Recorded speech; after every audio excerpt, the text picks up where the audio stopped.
When the New York Knicks faced the Chicago Bulls in Game 6, they weren't thinking about their own elimination. No, these Knicks sensed something special about this improbable playoff run. Even the sight of Patrick Ewing limping off with a sprained ankle didn't mean the end. For the Knicks faithful, it rekindled memories of Willis Reed and that championship year when he found the courage to overcome injury. And in a similar inspired effort, Patrick Ewing rejoined the battle. And battle he did. He threw his will into his work and his wounded body into the opposition. And when it was done and he had nothing left to give, only then was he led away victorious. Now it's Michael Jordan and the Bulls who also face elimination. Can they find the courage and the championship effort needed to win? Or are we about to witness one of the greatest upsets in basketball history? Pat Riley and his Knicks believe it's possible. Today, for one of these teams, the title quest continues. For the other, time runs out.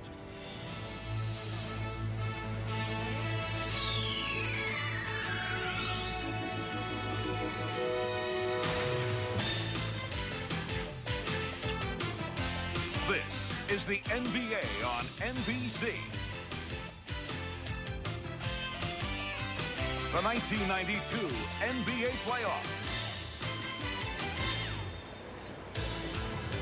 Today, it's the New York Knicks versus the Chicago Bulls. This the scene at Chicago Stadium about 2 hours ago. Michael Jordan arriving for his most critical game of the year.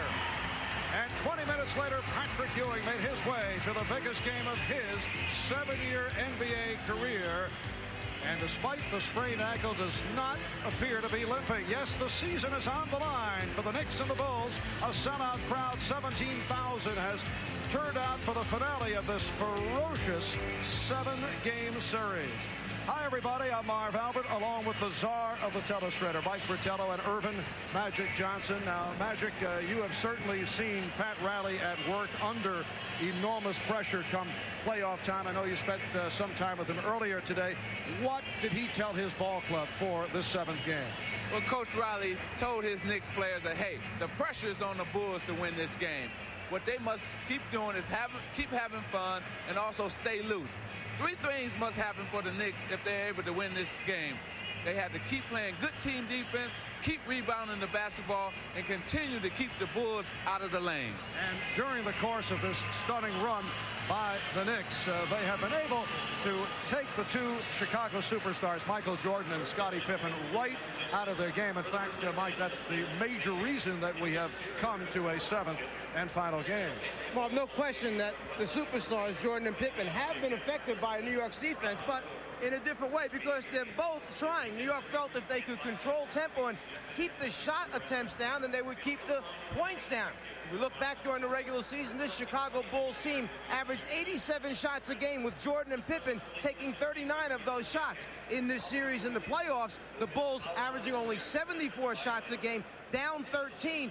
Jordan and Pippen, 38, so it's almost the same, their contributions. Where they've been affected is in the field goal percentage. Regular season, Jordan at 52, Pippen at 51. In this series against New York in the playoffs, Jordan down to 47, Pippen all the way down to 37. So the bump and grind, the physicalness of the New York defense, it's taken its toll.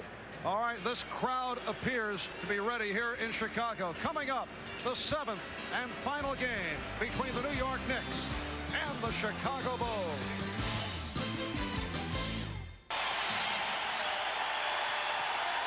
So it has come down to this 7th final game of the Eastern Conference semifinal series. Matt Nicholson, John Thompson have made their way to Chicago.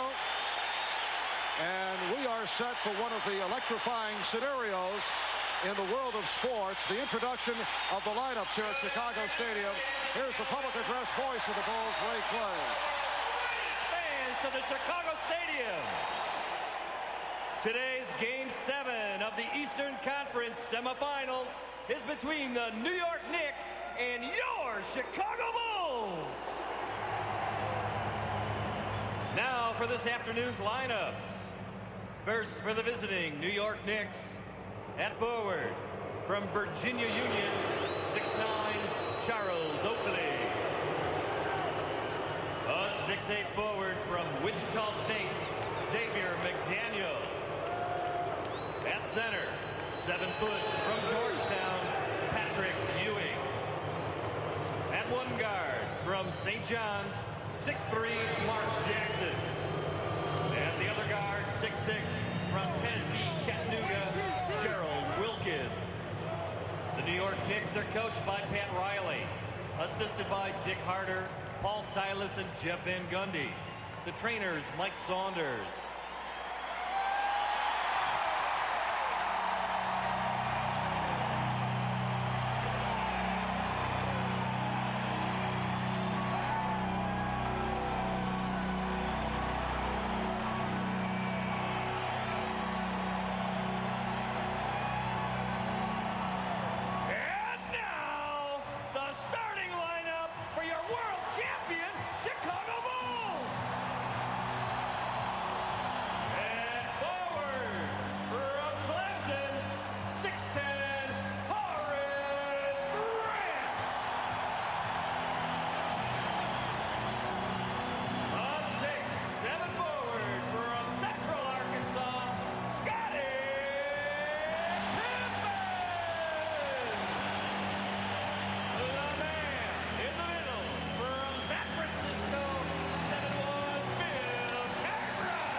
To the Bulls is Phil Jackson.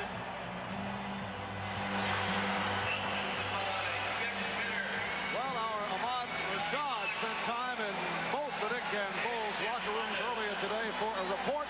Here's Ahmad.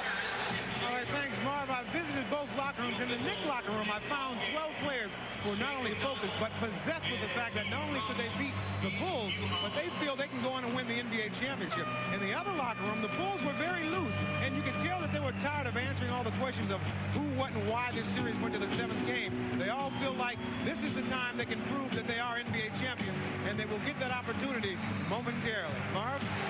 All right, Ahmad, and the NBA with a very strong officiating crew to handle the proceedings. Jake O'Donnell, Hugh Hollins, and Ed T. Rush. I think it's quite obvious by the years of experience that the NBA realizes the importance of this game. If you go back to the earlier game today, Cleveland-Boston, you had Jess Kersey, Hugh Evans, Joe Crawford, another very, very veteran crew working these important games. And the players respect these 3 officials. So a lot of times when there's a lot of talking going on and a lot of bumping and grinding, and one of the referees say, hey, we got to cut this out, they will respect that, and you'll see a lot of guys quit all the chattering and bumping and grinding. And this has been a series of flagrant fouls during the playoffs. The Knicks have ranked first in the league with 7 flagrants, 5 in this series alone. On the jump ball situation, New York uses a very wide set. Ewing tries to tip straight ahead to Charles Oakley, and then they fly the X-Man and Gerald Wilkins trying to get a fast break right from the opening tap. There's their wide set. Patrick Ewing, who says the sprained ankle is fine, going against Bill Cartwright. And Horace Grant, after adjusting the goggles, able to control the opening tip. Grant played by Oakley. Cartwright turning on Ewing, looking to go right at him. And here's Pippen on the penetration, finding Grant, and he blew the layup. Cartwright with the save. Jordan with the step, and he's fouled.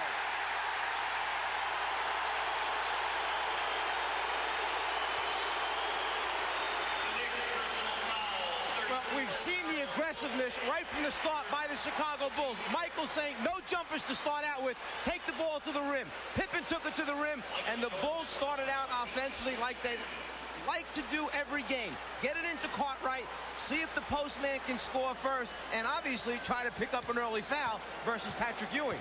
The first 2 possessions, statement time. We're coming down the lane. We don't care how hard you foul us. The foul committed by Charles Oakley. Michael Jordan, 45 minutes. Game 6 in New York Thursday. Only 9 for 25, 21 points.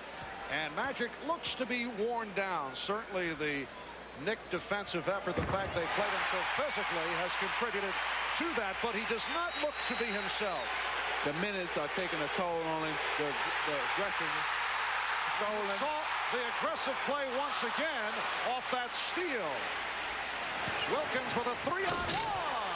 Served up a facial on Bill Cartwright. Well, both teams saying something there. Chicago, we're going to press. New York, we're going to attack.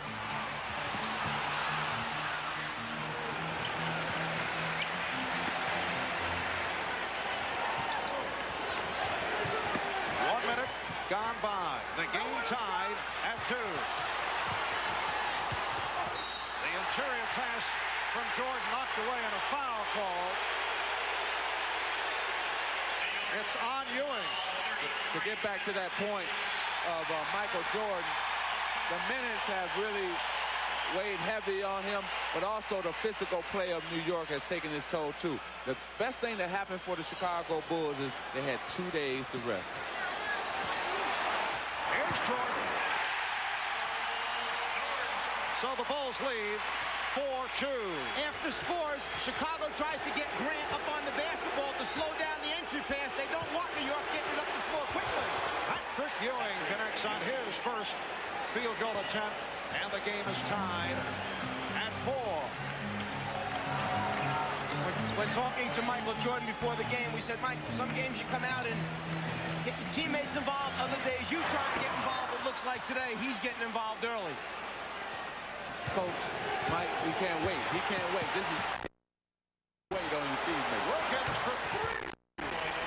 Gerald Wilkins in this playoff series has been hitting the outside shot. That's not the case during the course of the regular season. The Knicks with a 7-4 advantage, and the Knicks have opened up by hitting their first 3 shots. Here is Jordan. So the Knicks lead is 1. Again, Chicago up trying to get the ball out of their point guard's hands. Mark Jackson, give it to somebody else. Let them get it up the floor, but don't let Jackson start the half-court offense. Yes, the Bulls' pressure has bothered the Knicks. They'll turn it on and off during the course of the game. Now Pippen starts back. Pippen for Grant. Chicago by 1. That's that middle portion of Chicago's transition game. The first big man down the floor posting up quickly. Xavier McDaniels had a sensational playoff. Now being guarded by Horace Grant. Shot clock running down. Jackson. And the Knicks lead 9-8. You know what, Marv? Usually the first quarter is important for the visiting team. But I believe today the first quarter is important for the Chicago Bulls to get off to a good start.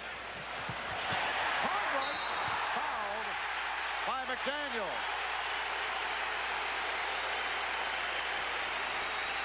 A few moments ago, Scottie Pippen coming down in the transition game. The size and the ability to put it on the floor, create off the dribble, find an open teammate under the basket. That's why he led this team for the season in assists.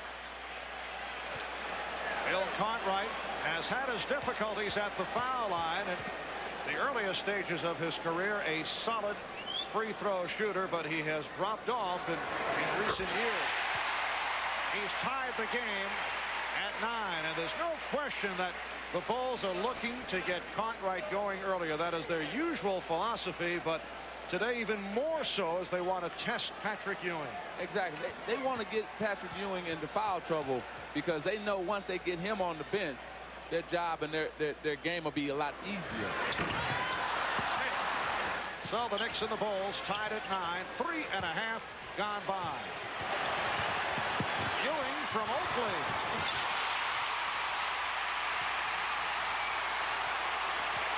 Here's Pippen.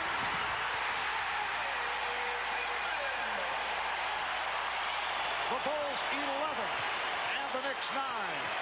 He done went coast to coast twice now. I don't think that ankle has bothered him one bit. Ewing. Oakley. Kept alive by McDaniel, and he's rejected.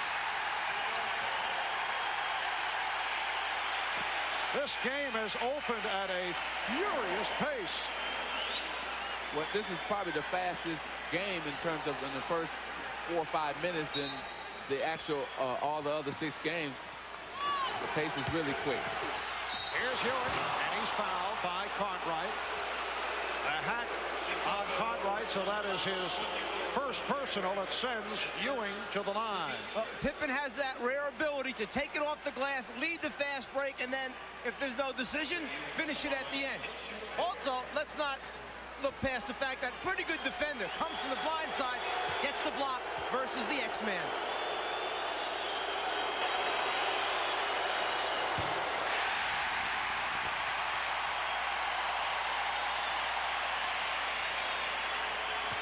Patrick Ewing averaging 22 points in the series, although he has had his ups and downs.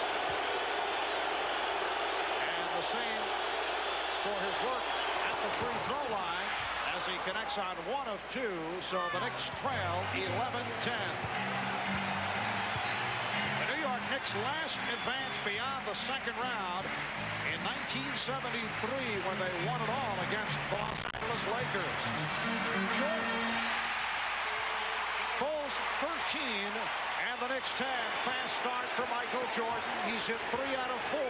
He has 8 points. And that was a little wrinkle that the Bulls have added now. Baseline screen by Cartwright to free up Jordan. Cartwright.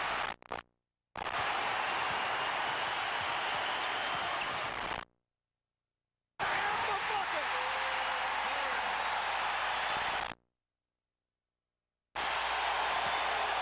The Bulls lead.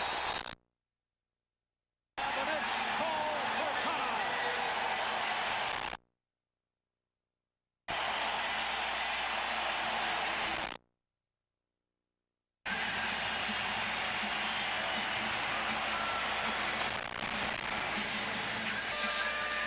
Well, a moment ago, we discussed the physical condition of Michael Jordan, who in Game 6 at the Garden looked to be fatigued. I asked Michael if he is worn down.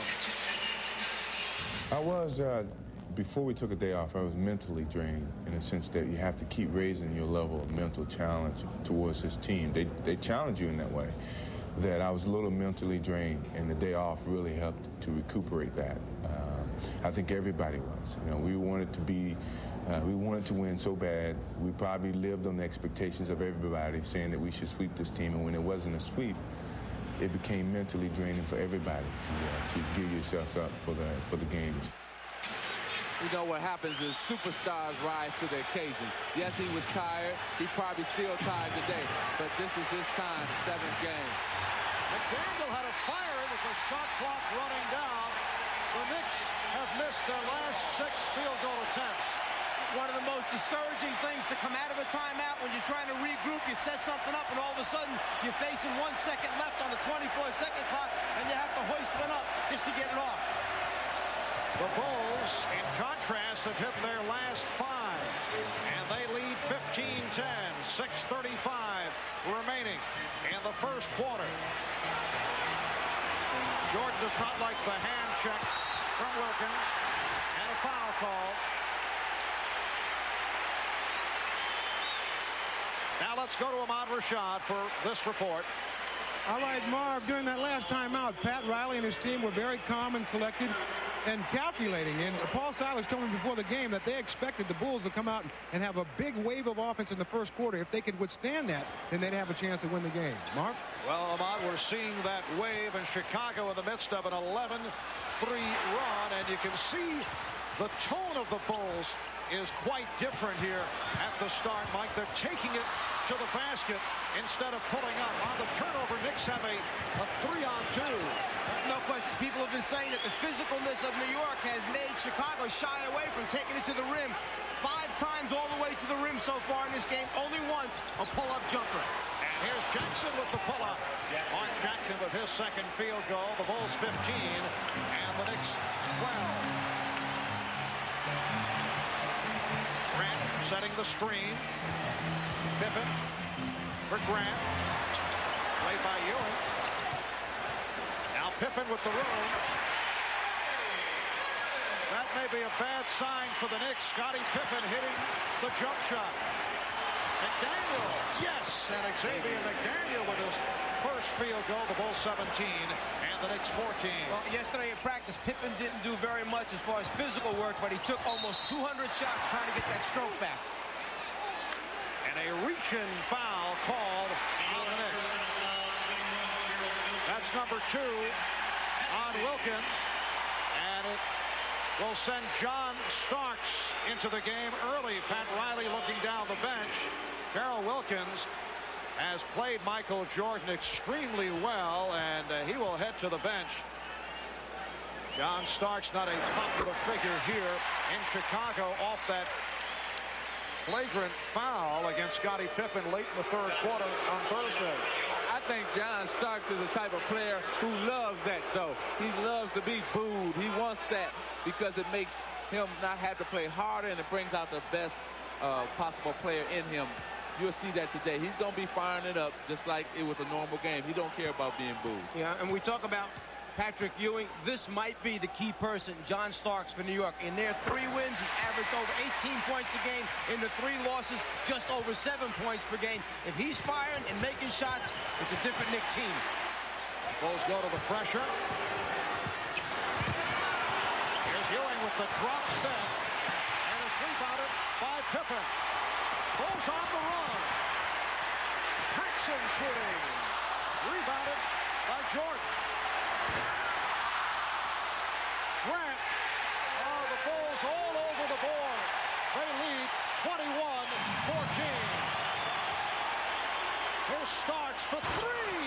John Starks gets right to it. I told you, he said, come on, boo me, baby, boo me, because I'm going to set you up with this 3-point shot. Pat Riley refers to John Starks as feast or famine. Michael Jordan on fire. 5 out of 6. He has 14 points. John Starks has gone hot and cold during the course of the playoffs. That goes back to the series against Detroit. He had a hot one the other night, and Jackson was hit. John Starks in the 3 Knicks victories, shooting 51%, averaging 18 a game. However, in the 3 losses, you can see how he has gone the other way. Anthony Mason, who has played well in this series, has come on for the first time this afternoon. We're down to 4 minutes remaining. First quarter. Jackson with the step. Grant with the rejection. Actually, Chicago leads New York in block shots in this series. They get it from 3 guys, Jordan, Pippen, and Grant. Foul on Starks as Jordan cut right. Starks called for the hold. Jackson will continue to go after Paxson. Therefore, the other Bulls must step up and cover for John Paxson. Mark Jackson, a little quicker, has the ability to get by him off the dribble. When you have guys behind you with that type of athleticism and the quickness to get over there, they protect the rim. You know, to me, it looked like Michael is saying, hey, I must shoot at least 25 to 30 shots today. This has been the most aggressive of any of the games, all 6 of the games that Michael has been. I mean, from the beginning of the tap to now. So he looked like he's going to take the weight on his shoulder right now. Right, he is not taking the passive route, as he indicated was a possibility in order to get everybody involved. Michael Jordan, though, has had some strong first hands in this series. Mason was tripped up by Cartwright away from the ball. And McDaniel and Pippen are having words. Jake O'Donnell separates the 2.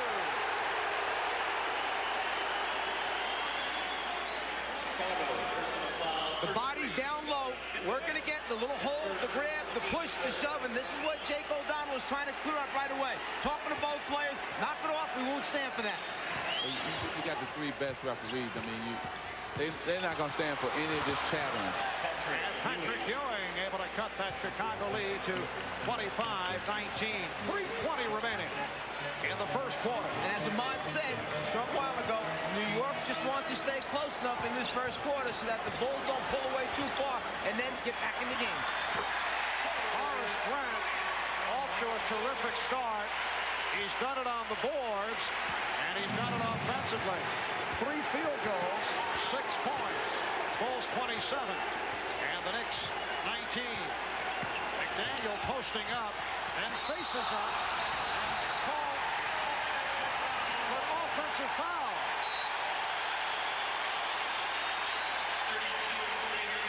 That's number 2 on the X-Man. The timeout was called.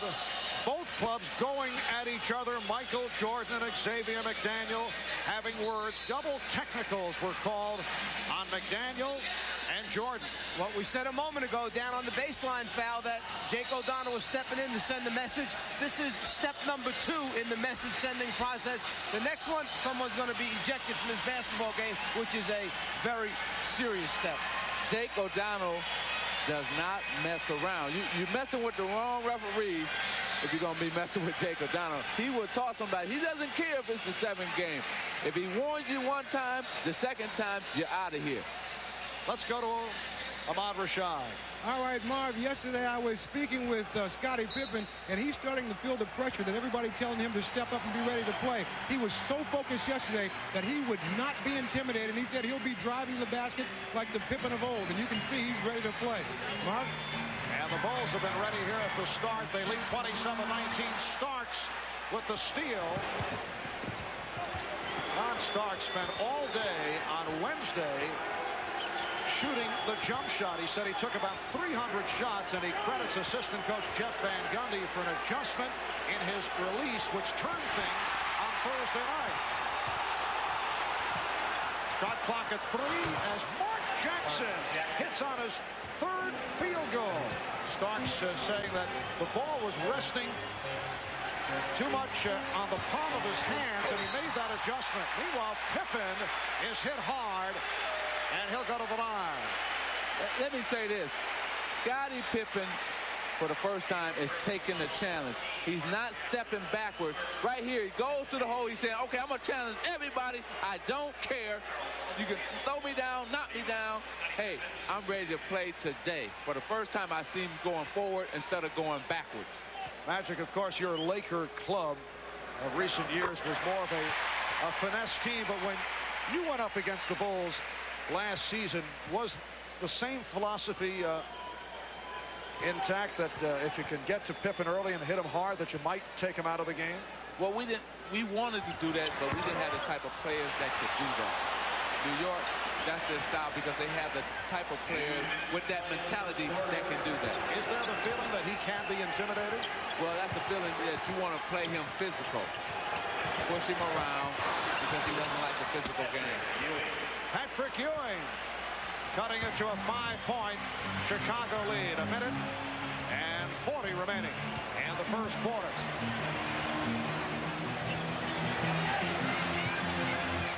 Here's Cartwright to the fadeaway. Way off. Bill trying to use the 24-second clock for a little added edge there and banking it off the clock. Mason is fouled.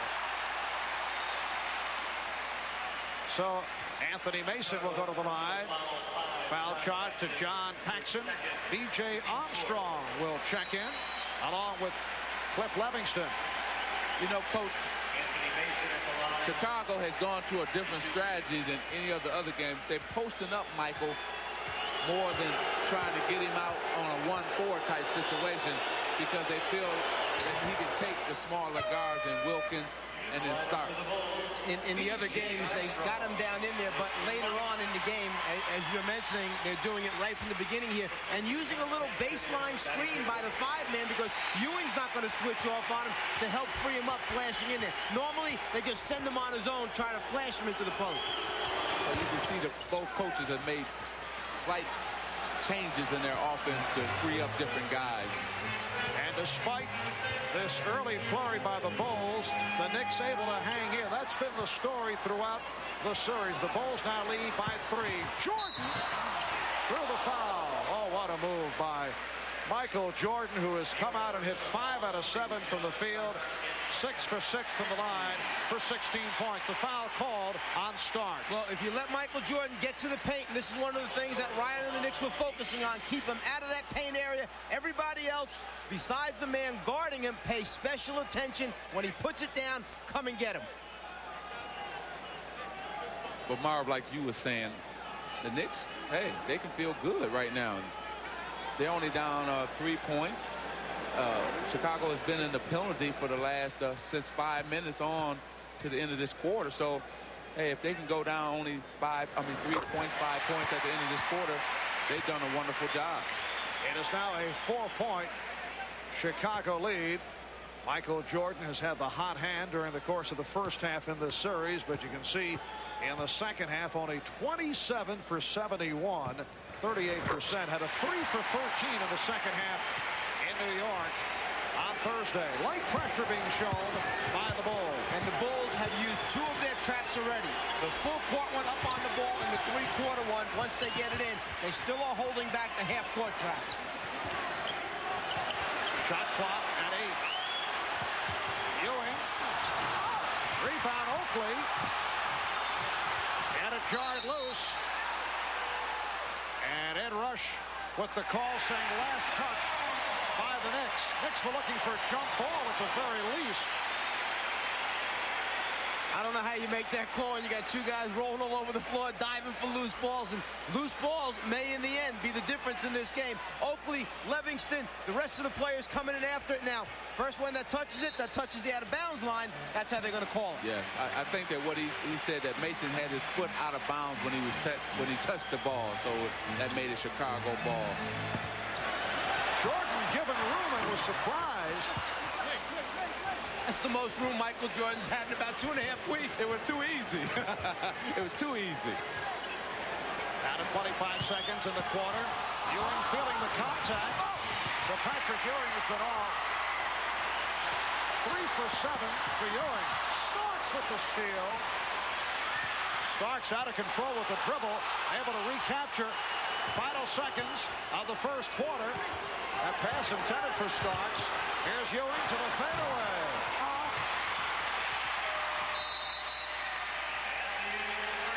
So that's the end of one here in Chicago. Michael Jordan has been the spark. Jordan with 18 points in this first quarter. And the Bulls lead by 5.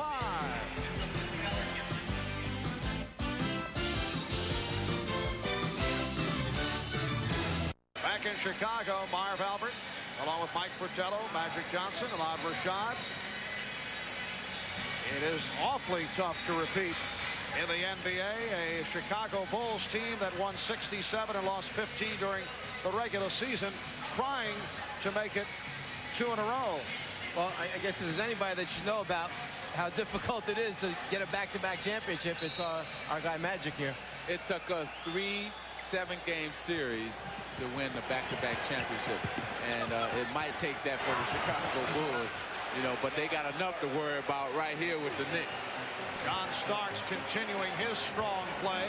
The Bulls lead by 3 as we get underway in the second quarter. B.J. Armstrong being guarded by Mark Jackson. Illegal defense called on the Knicks. Bill Cartwright was requesting the call and was upset, and he finally got it from Hugh Hollis. Well, Oakley had went over and double team and then get back. You know, after the team, after the team that's leading in the first quarter has won all 6 games. Are you kidding me? Wow. Winning that first quarter, pretty important so far. Ooh. So that means Chicago gonna win today? You want to go home now? Oh, very friendly rim for Michael Jordan. 20 points for Jordan. The Bulls lead 32-27. Once again, the Bulls trap.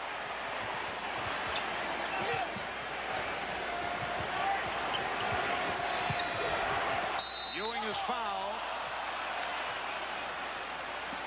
Cliff Levingston, anticipating the pass to the post, just stood there as his man cut through, waited for Patrick Ewing to turn back to the baseline side, and all of a sudden he was in a double team, and probably the quickest one he's seen in a long time. You know what it looked like to me is that Patrick Ewing can run straight up and down, but when he tries to get the lift for the baseline jumper, he's not getting it. You have to get lift when you shoot the turnaround jumper like he does, and today he's not getting the lift on his shot, and it seemed like that ankle is not giving him that push that he needs to get his shot up, because everything is going short on his shot, and that's what tells that when you're not getting your lift. And Ewing does not have a rebound, so that may be another telling point. He suffered the sprained left ankle in Game 6. It's called a moderate sprain. The foul called on Greg Anthony, the rookie from Nevada, Las Vegas, checking in a moment ago. Anthony has been very effective against the Chicago pressure, and undoubtedly that's why Pat Riley has him in there. Mark Jackson sitting down. Now Patrick Ewing will get a rest. Xavier McDaniel has returned, so Charles Oakley moves over to the center position. And actually, Cliff Levingston first warned the official as Greg Anthony ran into his first screen in the backcourt, and then when he did it again, the whistle blew. Yes, and it counts.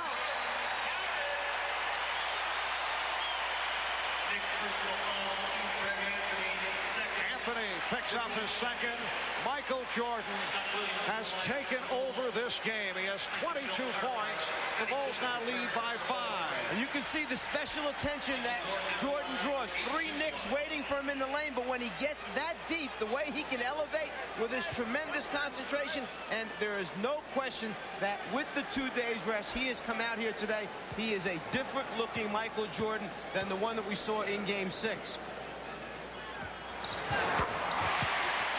The Bulls 35, the Knicks 29, and here's pressure again by Chicago. Now they drop back. Magic mentioned earlier that the 2 days off for both teams was the big blessing. The first 6 games of this series played in 10 days, a very short period of time. McDaniel, yes, Xavier McDaniel with a good move, his second field goal, and the Knicks trail the Bulls by 4. With Patrick Ewing on the bench, look for the Knicks to go to McDaniel, also Mason and Starks, who do most of the shooting out on that basketball court. Off the turnover, Mason starts back. Mason picked up by Scott Williams, who just checked in. What you had there was a player trying to do something that's not his strength. Cliff Levingston does not elevate and drop down passes at the last second. Michael Jordan and Pippen do those things. Here's McDaniel, rebounded by Williams. Pippen's pass picked off by Starks. John Starks has made 2 big steals so far in this game. And Starks with 7 points, and he has brought the Knicks within 2. Marv, he stole it when they had a 3-on-1 Michael Jordan in the first quarter. This time they had a 2-on-1. He come up with another big steal. Boy, he can do it on both ends of the court. And Jordan had it knocked away, recovered by Armstrong. E.J. Armstrong came up very big here in Chicago with 18 points off the bench earlier in the series. Armstrong for Pippen.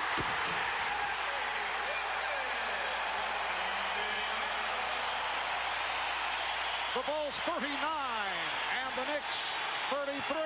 See, Greg Anthony, when he's double teamed, he cannot make that pass because he's too little to make that cross-court pass like he tried to do then.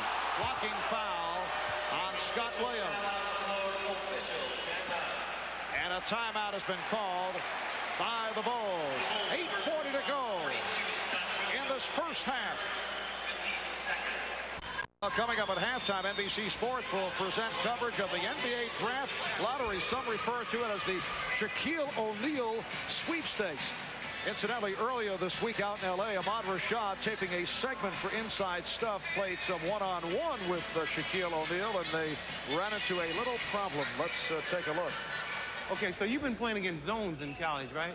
I'm going to show you what it's going to be like in the NBA. You ready? Huh? Well, give me your best. Let me see your best.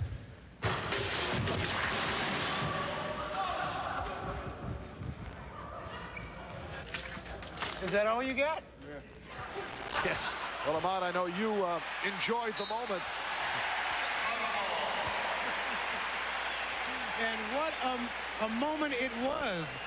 That was my highlight, shooting that jumper. Yes. But I got a chance to see up close just how powerful this young man is. But Magic taught me how to play, and that's the reason I got that jump shot in. But the score was 1-1. That's all I know. I hear Scott Williams. Scott Williams showing the outside touch. Bulls lead 41-33. Magic, I know that you have been working out from time to time with Shaquille O'Neal. Very impressed with him, especially how strong he is and his footwork. He's really a young man that somebody's going to be very happy drafting. He's going to be a superstar in our league. Oakley to the line. He was hit by Williams. You won the lottery. And there's Alonzo Mourning, who will certainly be among the first to be selected. If your club won the lottery, you're in charge. Who do you take? Shaquille O'Neal, without a doubt. I think anybody would be happy with Alonzo Mourning and Christian Laettner. Those are your first 3 draft choices. And Jimmy Jackson, it depends too. But this is the deepest draft it's been for years. With both of these teams having their reserve players on the floor right now for significant minutes, obviously the productivity becomes so important. Pat Riley a number of times has said when that combination of Anthony, Mason, and Starks, he said sometimes it's feast, sometimes it's famine with those 3. And that's what you have to, play your way through it, see what happens, and then substitute accordingly. And Pat Riley has gone basically with an 8-man rotation. We've seen very little of Kiki Vandeweghe during this series. Cliff Livingston wide open, crowd reacting. Williams not looking that way. Shot clock at 3. Hodges for 3. Greg Hodges, the three-point specialist, has been a factor in this series. Chicago has hit its last 6 from the floor. Overall, 16 of 23. They've had a red-hot first half. Here's Wilkins, who just returned. Traveling, violation. See, on that last shot, that last three-pointer by Craig Hodges, Wilkins forgot who he was guarding. He was guarding Hodges. He left to stop the penetration by Armstrong, and that left Hodges wide open. You don't do that. You let the big man take care of BJ, not Wilkins. That's why there must be constant communication when substitutions take place during the game, so everybody understands what they have to do. Biggest lead of the game. Chicago up by 9. 6:50 to go. First half. Here's Anthony. Rebound, McDaniel. McDaniel with a good second effort. Bulls 44 and the Knicks 37. The winner of this game, the 7th and final game of the series, will face the Cleveland Cavaliers for the conference championship. Cleveland knocking off Boston earlier today. For Pat Riley and his New York Knicks, it has been a superb season. They went 51-31, but they faltered at the end of the season. I asked Pat, at any point with that slow finish, did they sense that this was a special team? Well, not really. I never looked at it that way. We never set any real goals about division titles or playoffs or anything like that. We just kept hammering on the fact that we wanted to become the hardest working, best conditioned, most professional and selfish, and disliked team in the league, and I think we finally accomplished the last point. Most disliked team in the league, that because of the sledgehammer image this club has suddenly garnered because of their physical play. Marv, not only that, though, because they play good defense. See, teams don't like to play teams that play good defense. And now, they were always playing good defense during the regular season, but now the hard fouls just came in the playoffs. So teams just don't like to play you because they have to work hard to beat you. And here's Mason with the box out, and he draws the foul. Anthony Mason will go to the line. You can see how the Knicks have done it at the defensive end. They were number 2 behind Detroit during the regular season, allowing just under 98 per game. But then against the Pistons, allowed just under 85. And this series, they have stopped the high-flying Chicago Bulls over the first 6 games, allowing just under 90 per game. Well, they've accomplished all the mini goals that Pat Riley has set up for this team in this series versus Chicago, one of which was reduce the number of shots, keep the offensive rebounds down, stop the transition game by the Bulls, and they've done it effectively. It's the Bulls 44 and the Knicks 39. Michael Jordan has been the story in the first half. He has 23 points. Here's Hodges on that quick release. That's a 2-point shot for Craig Hodges. Another mistake by one of the Knicks players. You cannot go up under the pick on Craig Hodges. You got to go over the top and make him drive to the basket. He doesn't want to drive, and he won't drive. Last touch by Pippen. Knicks will maintain possession. Meanwhile, offensively, Patrick Ewing has not been able to get into it. Only 3 for 9 from the field, 3 out of 4 from the line. He has 9 points. Holding foul called on the Bulls. Whether you are Chicago or New York, if you decide you're running a pick and roll, those centers, and you involve your center, obviously, in the play, those centers defensively, they don't jump out half-heartedly. They're jumping out hard. There's a wall there when you come off that thing, trying to discourage the guards from turning the corner, getting in the lane area. Chicago now being hurt by the fouls. They've got over the limit. Knicks 9 for 10 from the line. 5:38 remaining in this first half. The Bulls lead by 6. Well, I guess it's turnabout fair play. In the first quarter, Chicago was in the penalty at about the same time, 5 minutes to go to the quarter. Now New York has the penalty going their way, 5 minutes to halftime. And the Knicks with only 2 team fouls. Grant try to go the reverse.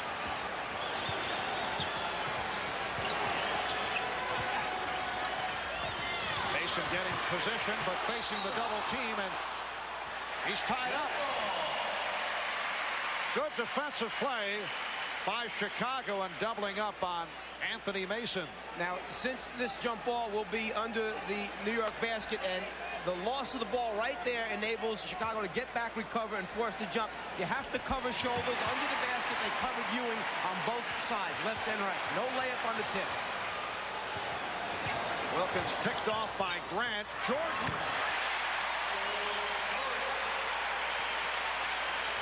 Michael Jordan, 25 points. He's hit 8 of 11.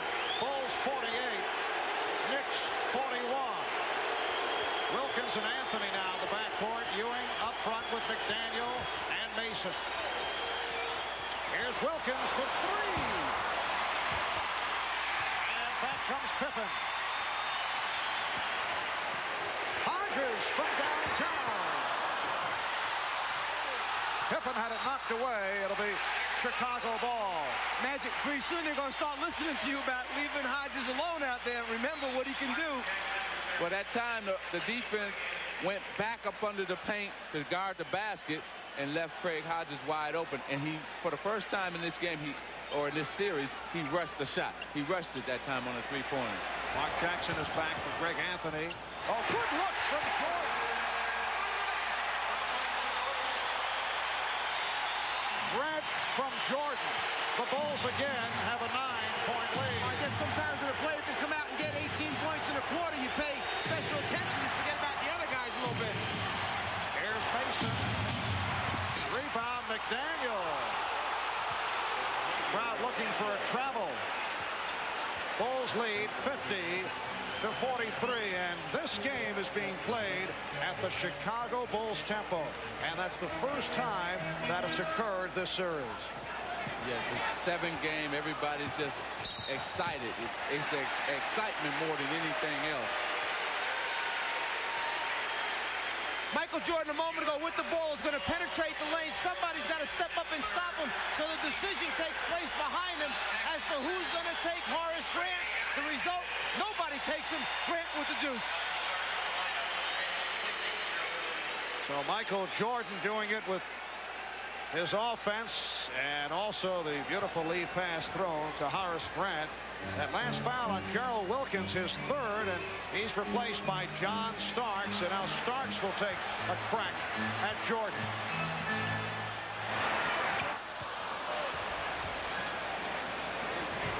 McDaniel for Starks. Oh! 3:20 remaining in the half. Bulls with the ball and a 7-point lead. Pippen passing on the 3, hits the 2,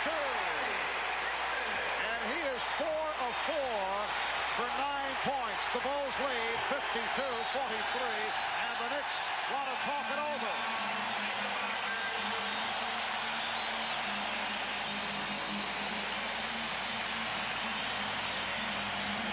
This is Costas at the studios of NBA Entertainment in Secaucus, New Jersey, and coming up on the Prudential Halftime Report, we'll bring you the NBA Draft Lottery. At stake, the rights for one of the 11 teams in the lottery to select LSU's Shaquille O'Neal if they should be so inclined. And the order of selection in any case, 1 through 11, will be determined for the June 24th NBA Draft. This now is a videotaped look at the mechanism which is used to determine the winner. Awe-inspiring, isn't it? Right now, let's head back to Chicago and rejoin Marv, Mike, and Magic. All right, Bob. We have Lazar, the telestrator, mesmerized by the flow of the ping pong ball. Magic a moment ago as both clubs broke for the timeout. A little extracurricular activity between Pippen and Starks. Well, it took Pippen 6 games to finally hit back, and he started to hit back because he's feeling good right now. The Bulls are leading. Shot clock at 5. 2:45 remaining in this first half. Pippen with a steal. Here's Jordan. Yes. Biggest lead of the game. It's Chicago by 11. In previous games, New York has been in similar situations. Riley's taking a timeout. They come out, respond, get a basket or 2 free throws, close the gap. Here, a critical turnover. It continues to widen the lead. Starks with an air ball. Ewing for Starks. Shot clock at 1. Jackson. Mark Jackson with the shot clock running down, able to hit. The Bulls lead 54-45. For the first time this season, for this first time this series, we are seeing the Chicago Bulls that we saw right throughout the regular season. 3-second violation called on Chicago. This is a Bulls club that set a franchise record, winning 67, losing 15. They won 36 of 41 here at home. They come off the NBA championship season of a year ago, capped off by the victory over the Los Angeles Lakers. Swept Miami in the first round of the playoffs, but they have had a very difficult time against the surprising New York Knicks club. Well, Marv, I think that if anybody read Peter Vessey's column, our own NBC's Peter Vessey, Tuesday, I think he summed it up best, where he said that the Bulls quite don't know how to play physical and still be a finesse team, much like the Lakers and the Celtics of the 80s. Their teams, when they were challenged and played physical, we knew how to play physical but still played our game at the same time. Where in this series, Chicago, for the first time today, is finally playing physical but still playing finesse at the same time. And I thought that was an interesting article. You realize how much credibility you have just given to Vessey? This is very sad. I didn't mean to do it. Okay. But I thought that summed this whole series up, that article. It was just right on the head. He hit it right on the head. And going back to your Laker team, that team had great flexibility to be able to play a little of both. It's not like you can push a button and all of a sudden take 12 guys and say, we're going to be finesse or we're going to be physical. You have to structure it to what the players' abilities are, capabilities are. That last foul on Conrad is third, so he's replaced by Will Perdue. Will Perdue very active in Game 6 against the Knicks. Got into a little scrap at the end of the game. Here's Michael Jordan. He now has 29 points, and the Bulls lead 56-46. Just by Grant jumping on the basketball after a score by Chicago, they're preventing New York from racing it back up. Patrick Ewing. You know, I think in the second half, they're going to have to, the Knicks, Pat Riley is going to have to change his strategy. Well, right now, he's got man-to-man coverage on Michael, and he's posting. And I think he's going to have to go down and double-team him in the second half. It's a last resort in New York's game plan. Try to play him straight up, even if he gets on a little roll. Rare miss for Jordan. 10 of 15 from the field. Starks digging hard. Won't count, says Jake O'Donnell. Will not get the continuation. Starks fouled. Now imagine going back to that philosophy in New York to play him straight up. That's not to say that as you progress in the game and get to the third quarter and then the fourth quarter and then the final 5 minutes that you don't make your adjustments and your changes. Well, right now you're seeing in New York a different Michael Jordan. Here today, a stronger Michael Jordan, and a Michael Jordan who has, I think, adjusted to the 6 games and say, okay, in the 7th game, they've been doing this for 6 games, but in this game, I'm going to do this, where he's posting and turning in the lane, and actually all he's doing is jumping over Starks. He's doing nothing else but doing that, and I think they're going to have to run a man at him maybe when he gets in the lane. Paxson, who committed the foul to put Starks on the line, picked up his 3rd. He's replaced by Craig Hodges. Incidentally, the NBA playoff record, most points in a half, 39 by Eric Sleepy Floyd. Jordan has 29. Here's Grant, changed his mind. Jordan and Ewing able to reach out for it. And we're down at 25 seconds left in the half. The Knicks down by 7. Even with the excitement, this crowd, and what Chicago and Jordan have done, if New York scores, you're looking right at a 5-point game. New York's got to feel pretty good. And Jackson hit on the reach-in. So Mark Jackson to the line. He was fouled by Craig Hodges. Jackson to the line for the first time. Earlier today here on NBC, the Cavaliers knocked off the Celtics 122-104 to take the series in 7. They await the winner between the Knicks and the Bulls. Brad Daugherty capping off a terrific series with 27 points, 9 rebounds. Hot Rod Williams had 20. Reggie Lewis led Boston with 22. 22nd timeout is being taken by the Knicks. Don't be surprised to see John Paxson come on the floor if Phil decides to make that type of move so that he has a number of 3-point shooters to surround the outside of the floor. Then give the ball to either Pippen or Jordan, let him dribble, penetrate, create, kick back out for a 3 to send the crowd into a frenzy and give the team a little boost to end this first half. With 11.8 seconds remaining, that is so much time for the Bulls to advance the basketball off the dribble. Pat Riley sending in Kennard Winchester, a man who has seen very little action during the course of the regular season. Kennard Winchester, second-year player from Averett College, had shots with Houston and Boston.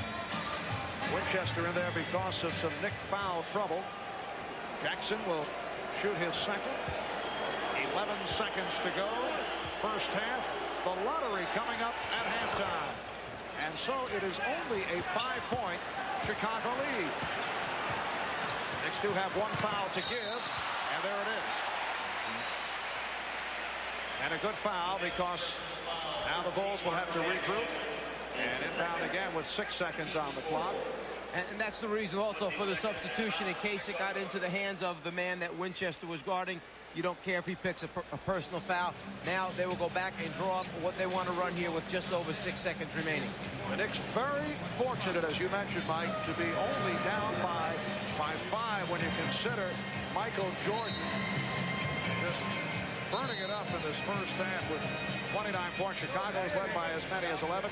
Chicago shooting 59% for the half, 22 of 37. Pippen loves to inbound the ball and then follow his pass. He's the most dangerous guy on the out-of-bounds plays for Chicago. The guy guarding Pippen has to stay awake. Don't fall asleep. He'll chase it. Final seconds. Jordan swinging free and missed on the floater.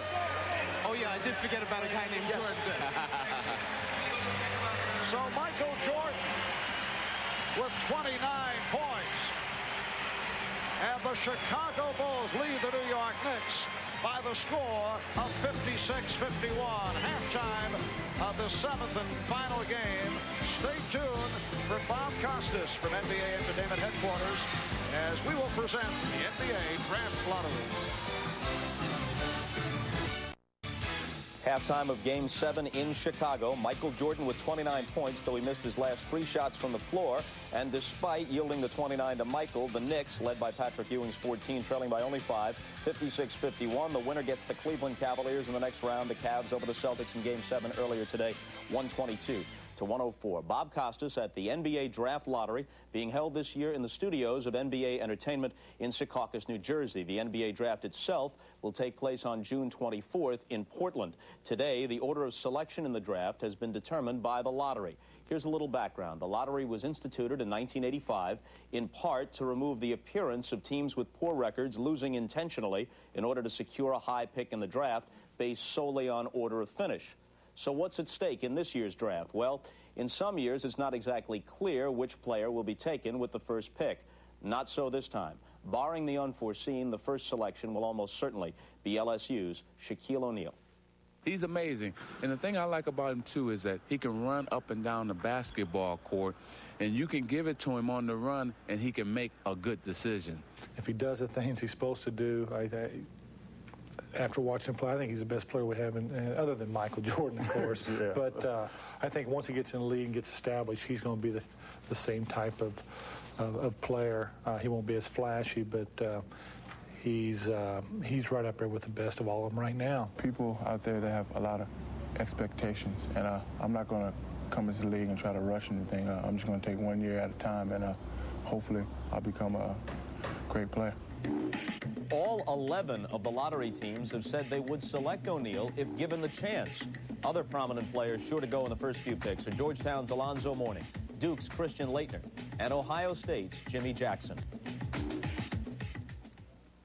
Now, perhaps as much interest surrounds this draft lottery as any since the first one back in 1985. That was the year, you may recall, in which the Knicks won the lottery and selected Patrick Ewing with the #1 pick. Right now, here's a review of the rules and an explanation of how the draft lottery works, and pay attention. The 11 teams that didn't qualify for the playoffs all have a shot at the #1 pick. That's Minnesota, Orlando, Dallas, Denver, Washington, Sacramento, Milwaukee, Charlotte, Philadelphia, Atlanta, and Houston. The Bucks and Hornets finished with identical records, and a special draw held at the conclusion of the regular season determined that Milwaukee gets one more ball than Charlotte. If neither team winds up in the top 3, then the Bucks select before the Hornets. The NBA uses a weighted system which increases the chances of teams with the worst records getting the top picks. The Timberwolves will have 11 chances out of 66 for the top pick, each chance represented by a ball. Orlando gets 10 chances, one more than Dallas, and so on down to Houston, which has 1 chance in 66. The balls are placed in a clear cylinder. They will be mixed and then drawn to the top. The first to emerge from the cylinder will represent the first pick in the draft. The second non-duplicate ball will get the second pick, and the third non-duplicate ball, the third pick. The order of selection for the remaining 8 teams will be determined by inverse order of their regular season records. This guarantees the team with the worst record, Minnesota, of no lower than the 4th overall pick. Okay, the actual drawing has just been conducted in a separate room under the supervision of NBA Deputy Commissioner Russ Granick. The process was witnessed by representatives of the 11 lottery teams, different representatives from the individuals sitting here. Also there was Phil Laskaway, a partner in the international accounting firm of Ernst & Young. Mr. Laskaway is the only person in this studio who knows the results, including Commissioner David Stern. Immediately following the drawing, Mr. Laskaway took the logo for each lottery team and placed it into a numbered envelope corresponding to that team's position in the 1992 draft. Since then, Mr. Laskaway, and I swear this is true, has retained exclusive custody of the envelopes, which he has just placed in order on the numbered board. The sealed envelopes will be opened shortly by Commissioner Stern. But first, here are the team representatives. From the Houston Rockets, General Manager Steve Patterson. From the Atlanta Hawks, General Manager Pete Babcock. Representing the Philadelphia 76ers, their GM, Gene Shue. Now, the Charlotte Hornets won the lottery last year, took Larry Johnson. He wound up being the Rookie of the Year. I'm told that all the Charlotte representatives, including their head coach, Alan Bristow, stayed in the same hotel, tried to go to the same restaurants, dressed the same way, whatever, to try and duplicate their luck, and there's Alan Bristow. The Milwaukee Bucks are represented by their new head coach, Mike Dunleavy. From the Sacramento Kings, the Director of Player Personnel, Jerry Reynolds. From the Washington Bullets, General Manager John Nash. Representing the Denver Nuggets, GM Bernie Bickerstaff. From the Dallas Mavericks, the President and owner, Donald Carter. Howdy, Don. From the Orlando Magic, GM Pat Williams.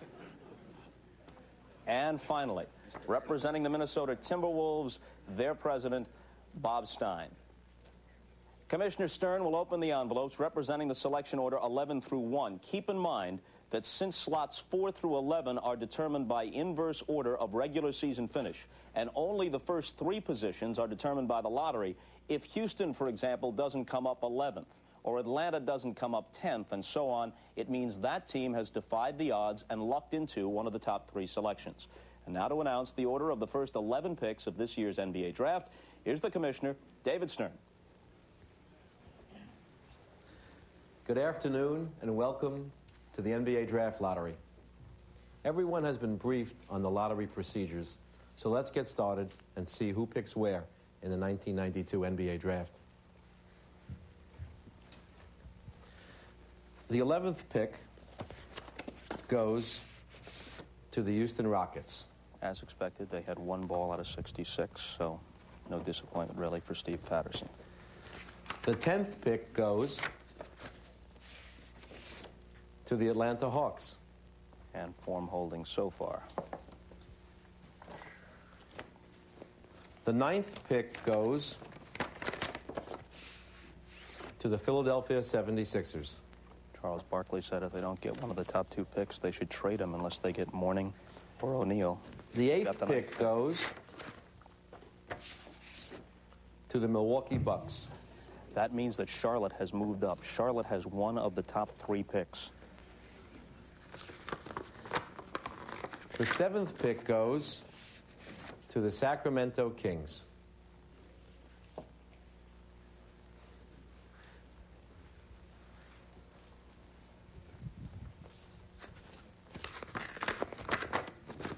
The 6th pick goes to the Washington Bullets. Everything is held according to statistical probability except Charlotte, which has moved into the first 3 picks. The 5th pick goes to the Denver Nuggets.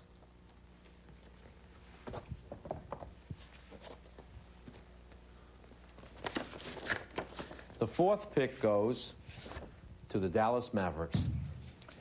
Orlando, Minnesota, and Charlotte. Must be the shoes and not the hat.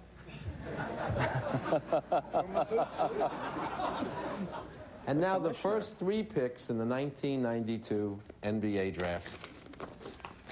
The 3rd pick in the 1992 NBA Draft goes to the Minnesota Timberwolves. Orlando and Charlotte.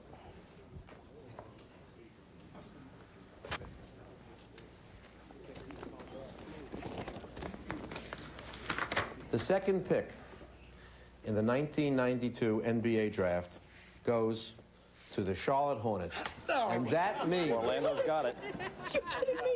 that the Orlando Magic will pick first in the 1992 NBA Draft. Come on up, Pat.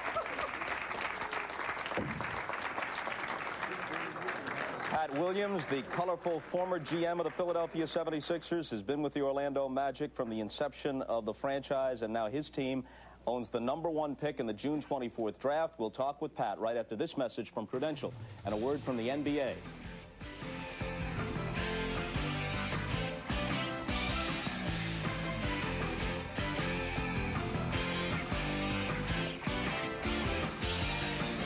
Okay, we're back in Secaucus, New Jersey, where the NBA draft lottery has just been held. This is the GM of the Orlando Magic. I don't know if this is the very ball, but one of these Orlando Magic ping pong balls came up with the #1 pick. I see you're already holding the jersey. Well, we got a jersey #1 on it.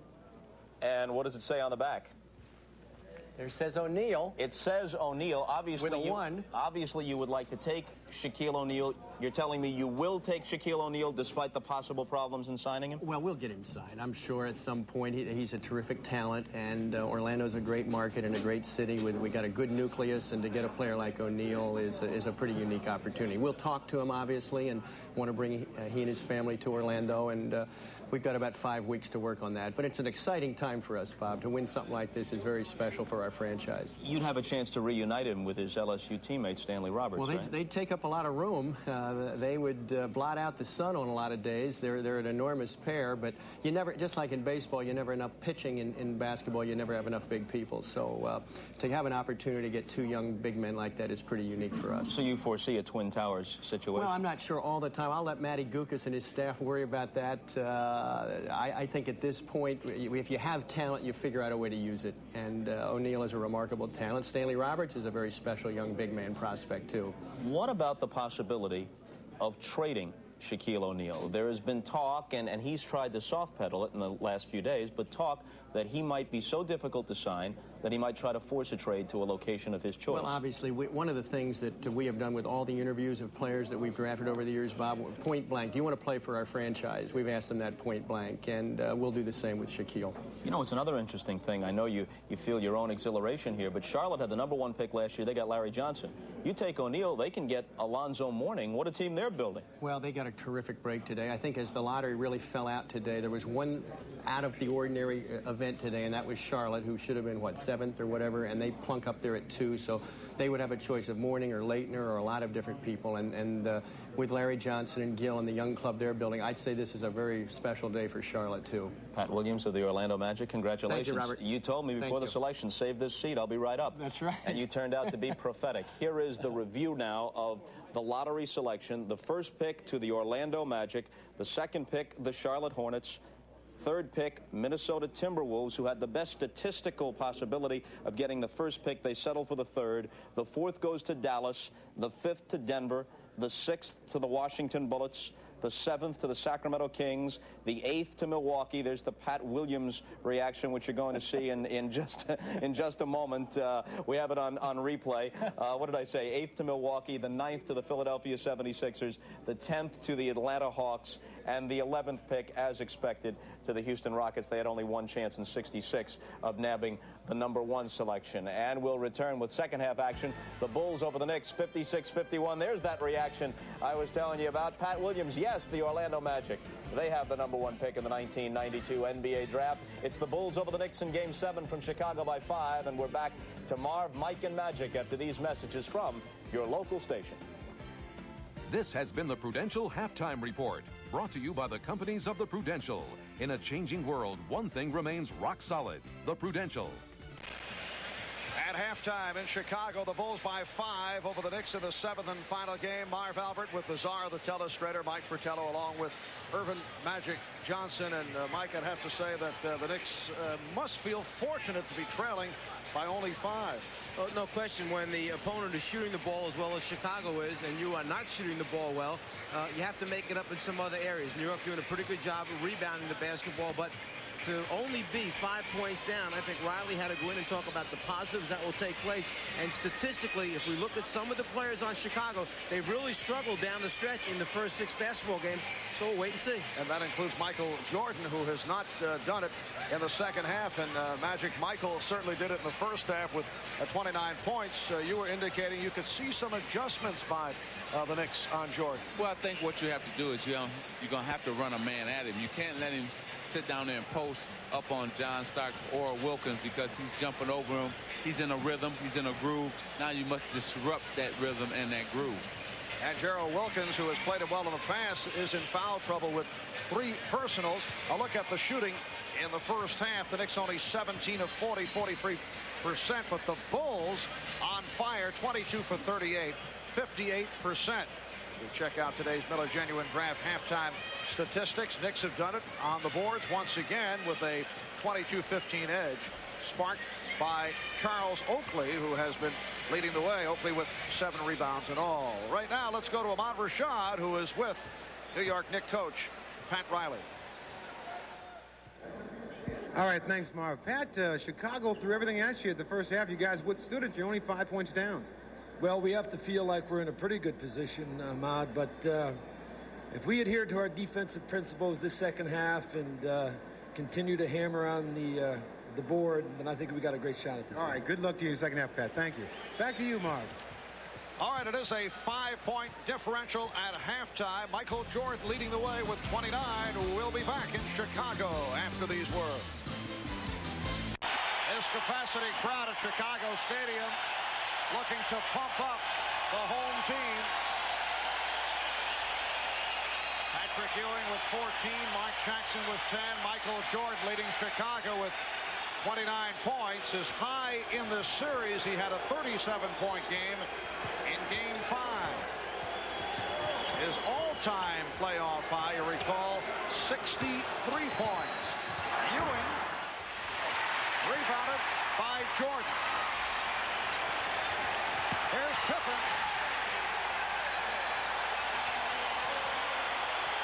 That's the one thing that New York has done. Stop the spectacular plays. Stop the dunks that get the crowd excited. Stop the fast break lob passes. Already the first one here in the second half. Wilkins wide open. Good box out by Grant. Jordan and Paxson at the guards. Grant, Cartwright, and Pippen up front. Bill Jackson with his standard starting lineup. Knicks also go with their usual starting 5. Minute gone by in the third. Paxson played on the switch by McDaniel. Cartwright, foul, it counts.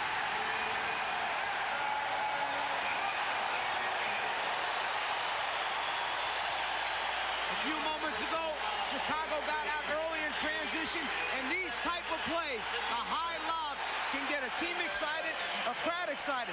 You cannot let Chicago creep away little by little. Cartwright, the concentration, the follow through, and now the opportunity to finish the 3-point play. One more score. Riley takes a quick timeout. Yeah, you know what drive coaches crazy is when big men reach in and get fouls like that. That drive coach is crazy. So Ewing with 2 fouls. Bulls by 9, and they're called for an illegal defense. Called for the first time. Knicks were hit with one earlier. Scottie Pippen got caught just a little bit down below that foul line area, and the illegal defense was called. McDaniel rejected by Grant, recovered by Jackson. He checked the 24.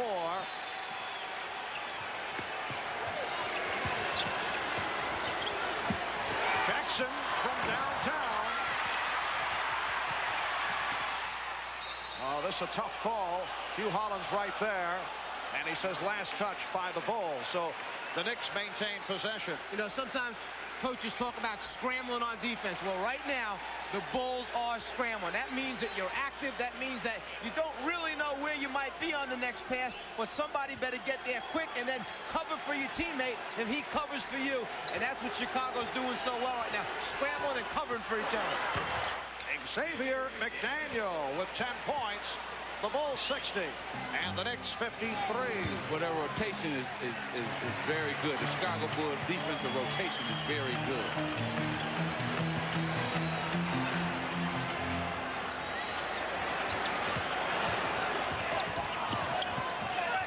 Shot clock at 5.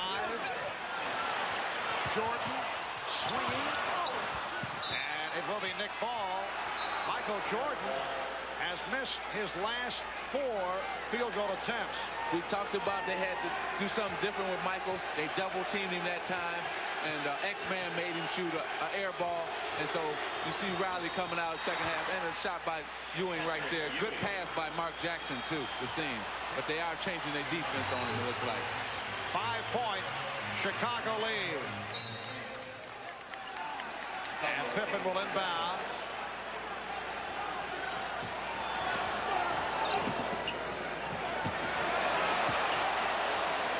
Jordan working off the pick. And Wilkins able to hustle it down.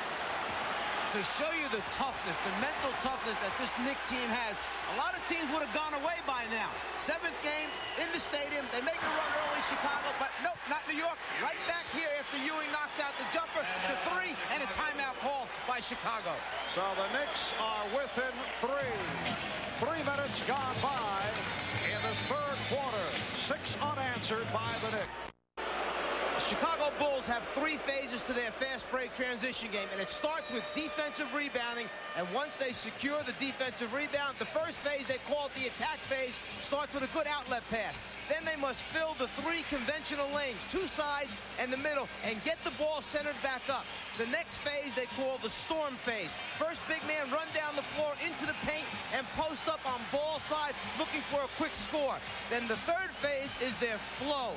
Last big man go opposite and then move into your half-court offense, which we know as Chicago's triangle offense, 2 men opposite. Then they go into their options. This time, flash a high post, backdoor by Jordan, guard around Paxson, knock out the jumper, and it all looks terrific in the transition game. New York has done a pretty good job of eliminating or minimizing those transition scores. Bulls with a 3-point lead. They've led by as many as 11. Shot clock to 5. Down to 1. Paxson. That's a crusher because the Knicks defensive sequence made it very difficult for the Bulls. Well, Pat Riley can live with that. You know, you play excellent defense and made a jumper, so okay, that's all right. Ewing, rebounded by Pippen. Paxson in the open floor, gives it back. And a foul. Jordan was hit on the drive by Ewing. That's 3 on Ewing. This is the initial phase, that attack phase of the fast break. Get the ball out in front, get those first 3 people down the floor. Pippen to Paxson to Jordan. The first 3 filling, the foul by Ewing. Michael Jordan, 9 for 9 from the line, 83% free throw shooter during the season. 30 points for Michael. 4 minutes gone by in the 3rd quarter. 7th and final game of the Eastern Conference semi-final series. Series tied at 3. The winner goes on to face the Cleveland Cavaliers in the conference final. The winner there goes to the NBA championship round. Off the double team. Foul call. They tried to trap Jackson and succeeded, but Paxson called for the contact. And a little different look that time. They waited till New York got over the half-court line. Then they come with a 6'10" power forward to trap Jackson along with Paxson. Not a real clean look that time for Mark Jackson. And that's 4 fouls on Paxson. Cartwright with a good play. Knicks will inbound with 14 on the 24. Let's see, Mark Jackson has to take that ball maybe 2 more dribbles down, and then Patrick Ewing would have had a dunk if he could have delivered the ball. Jackson. McDaniel. And his pass picked off by Grant.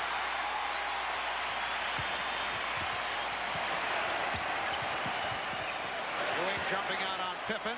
Left caught right open for an instant. Here's Pippen. Bulls have to reset it.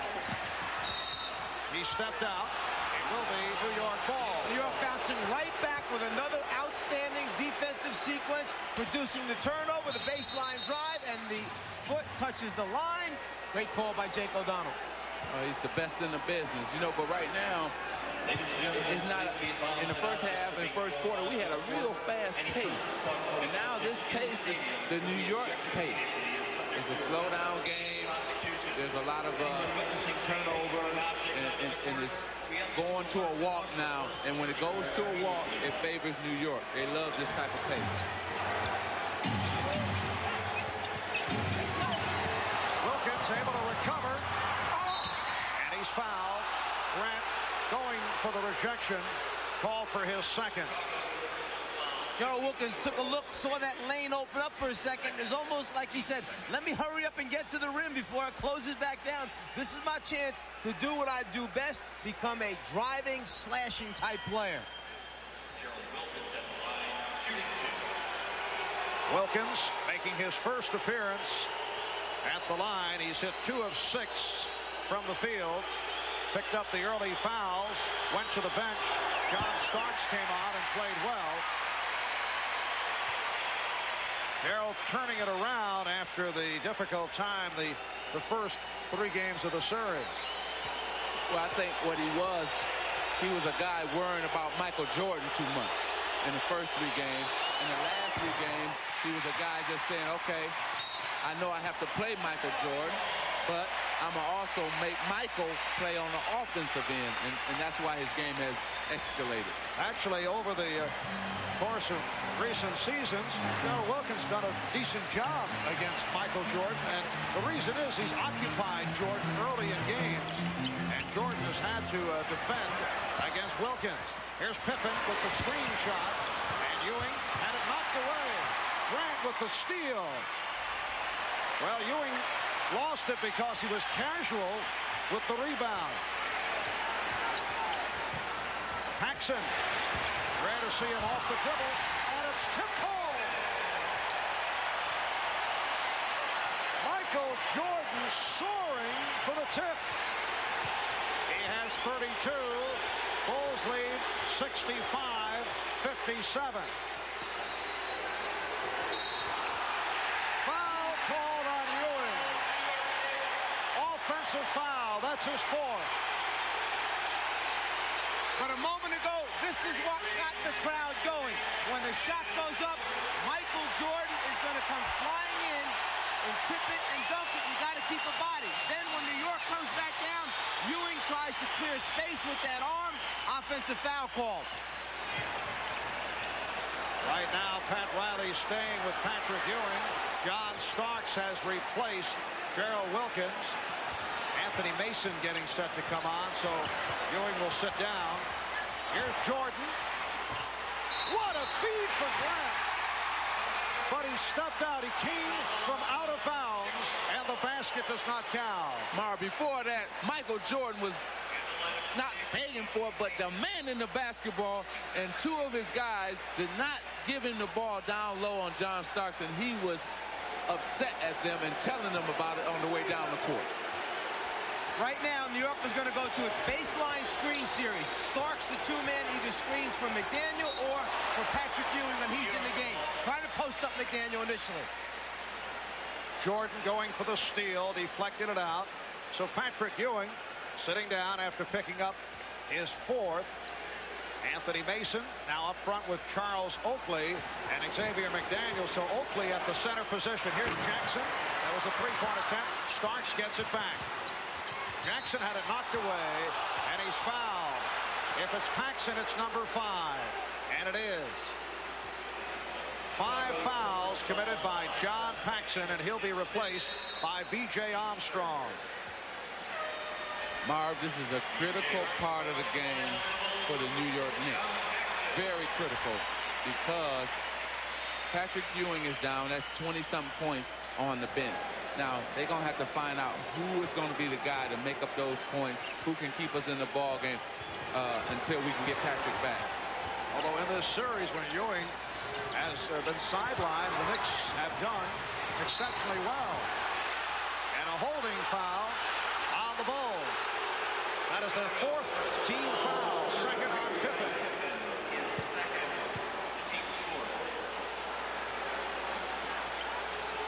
X-Man, the guy they're trying to post up, that's the score they want to go to right now. But in the double team, you see the grab of the wrist. Jordan got a piece of that shot from Starks. Double pump. McDaniel blocked. Here's Oakley. He's blocked and fouled. But you have to like the Chicago defense. 3 blocked shots in that one possession. Boy, you think you got it. Here comes Horace Grant. I'm going to block your shot. Here comes Oakley. He said, okay, I got it. No, here comes Grant again.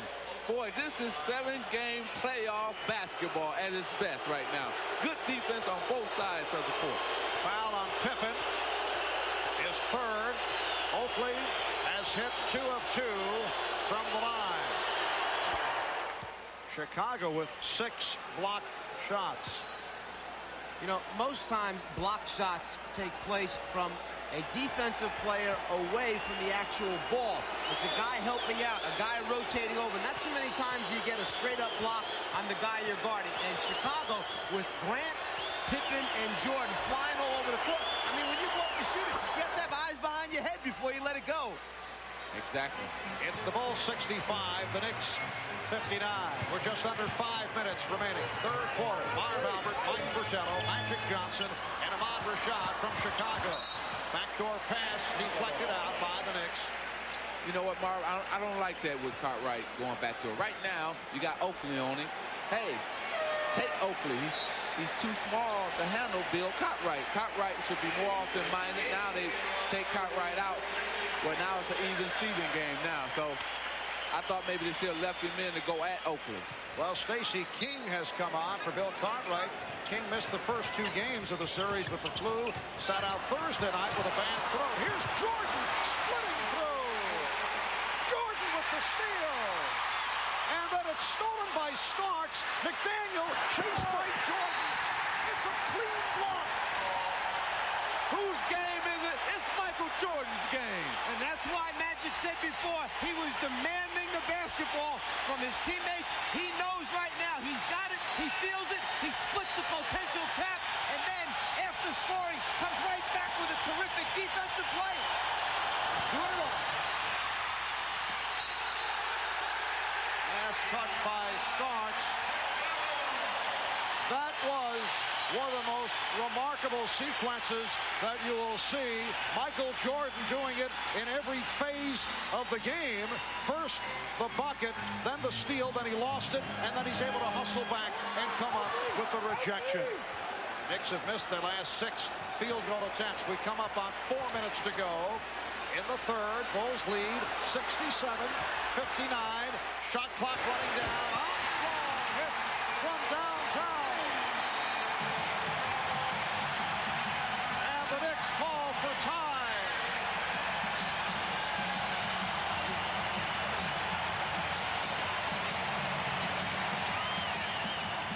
Was so good in this series, we got to show you again. First he gets the inbounds pass, then he starts to dribble. He splits the double team right there. First move. Now he continues for the score. Then he turns around and looks for the basketball, picks it off like a wide defensive back in football, but loses it. Still hustles back and makes up with effort by preventing the sure layup for the New York Knicks. The 2 days off recharged his battery. His energy level is up. And Chicago in the midst of a 10-2 run. They go to pressure. Obviously, Pat Riley feels this is the ball game right here. He has sent Patrick Ewing back onto the floor with the 4 fouls. Yes, this is it. 7th game. This is for everything. I mean, you got to play him right now. Here's Starks. He was hit by Jordan. Yes, and it counts. And he gets the call on the continuation. So Starks will go to the line. That is the first foul charge to Michael Jordan. Well, you couldn't ask for anything better. You have to go back with Ewing because the game is on the line now. You win or lose it right here. Then Starks comes out of the timeout. You want a deuce? How about a chance to get 3 if Starks converts the free throw? All of a sudden, the deficit back below double digits once again. The Knicks had not scored a field goal in 5 minutes and 12 seconds prior to that bucket by John Starks. You recall in Game 6 Thursday night, Knicks opening up with a 13-0 run in the fourth quarter against the Bulls. They went 6-10 without scoring at all. If you're Chicago right now, you got to be saying inside your head, you know what? These guys don't go away. We keep looking up at the board, and they're still there. Hey, it's a lot of time, a lot of basketball to be played still. Here's Jordan with the pull-up. Air ball recovered by Pippen. And Jake O'Donnell, very emphatic about his call, says loose ball foul on Starks.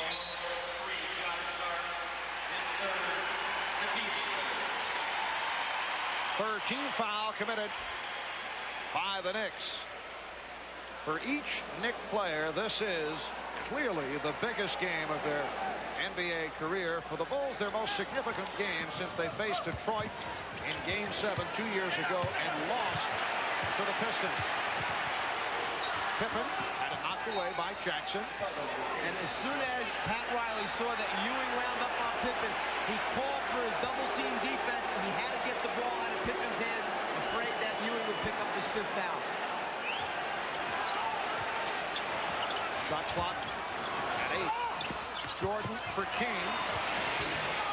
Rebounded by Grant.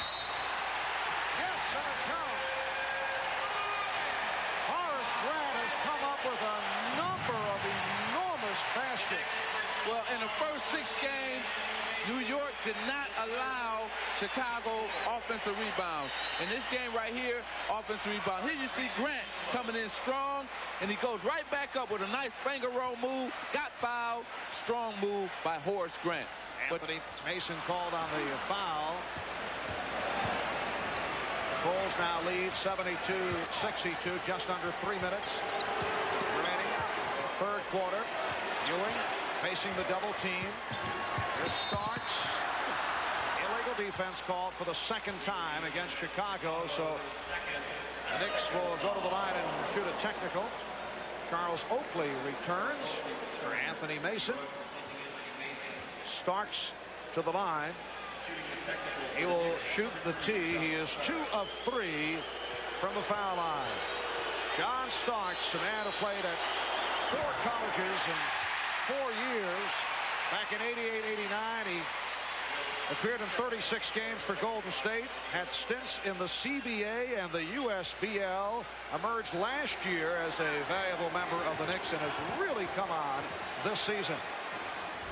No, that sounds like a man who really wanted to play in the NBA to me. His itinerary very similar to Anthony Mason. Grant with the rejection. For Horace Grant, his 4th block shot. For the Bulls, their 7th rejection for the game.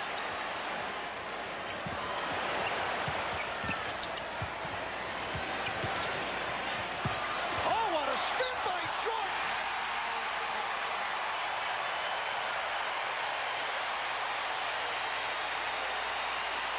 You know, Marv, that time he spun away from the double team, caught Ewing coming at him, and went up underneath. Great move. Grant with the steal. Michael Jordan with 36. He has shown the way.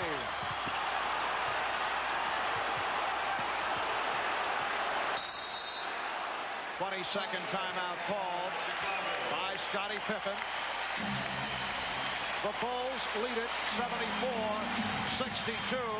Add this to the Michael Jordan. Well, most of the time he's been coming to the middle. This time he fooled everybody, went baseline, and went up under for 2. The big thing here is how quickly he has to make a decision. Nobody in the middle. He takes a quick look, then comes back, avoids Ewing rotating over to try and block it, and then has the ability to finish with his left hand. For all the youngsters out there that coaches keep telling you have to learn how to use both hands, that's the reason why. So you can make a Jordan baseline move. And you wonder what makes a superstar is games like this. Game 7, the biggest game, he comes through big. Most points scored in a playoff game, Michael Jordan, with 63. He did it back in April of '86 against the Boston Celtics. Elgin Baylor had 61 against Boston back in '62. And Jordan also with a 56 and a 55-point game. 36 thus far today. Shot clock running down. Grant had to pop it up. Minute 35 to go in the third. The Bulls lead by 12. It represents their biggest lead. Here's Ewing. Rush the shot. And last touch by the Knicks.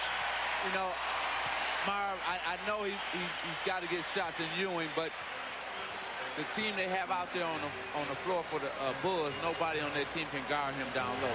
And if you Pat Riley, you probably like to see him down low right now to take advantage of his height difference over King. Well, earlier in the series, Pat Riley sent the message he wants Patrick Ewing's head as he put it under the basket. At times he would drift outside. He does have the good touch. But Ewing has settled for jump shots once again and has not been a force in the game this afternoon. He has 18 points, but his presence has not been felt. Pippen with the rebound. 2-on-1. Armstrong for King. And the foul.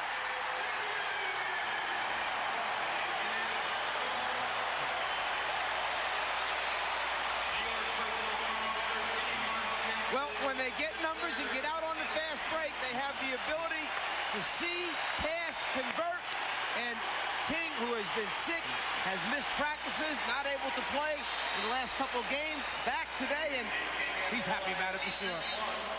You know, the thing that I see here is that the muscle game, the hard foul game has not occurred today. It hasn't been a factor for the New York Knicks. And with that not being a factor, you can see Chicago is able to play their game with fancy free dunk, a lot of layups. That's more of the open floor game that the Bulls love to play. Patrick Ewing cuts it to a 77-64 Chicago lead. Getting back to the subject of Stacey King, he has been very effective when he's played the Knicks. Earlier this year, when Bill Cartwright was out with a broken left hand, King started at center against the Knicks and did very well. He gives Chicago a different dimension at center. Shot clock at 2, down to 1. Armstrong. Oh, another big bucket for B.J. Armstrong. 3 seconds to go. Third quarter. Starks gets it down. Wilkins gets it off. After 3 in Chicago, led by Michael Jordan, who has scored 36. The Bulls with their biggest lead, not only of the game, but of this series. Bulls 79, the Knicks 64. We'll be back after these messages and a word from your local station.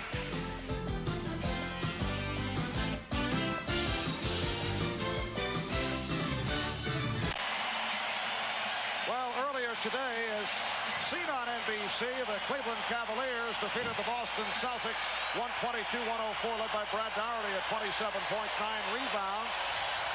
So they win that game, series in 7. And they'll face the winner between the Knicks and Chicago in the NBA draft lottery earlier today.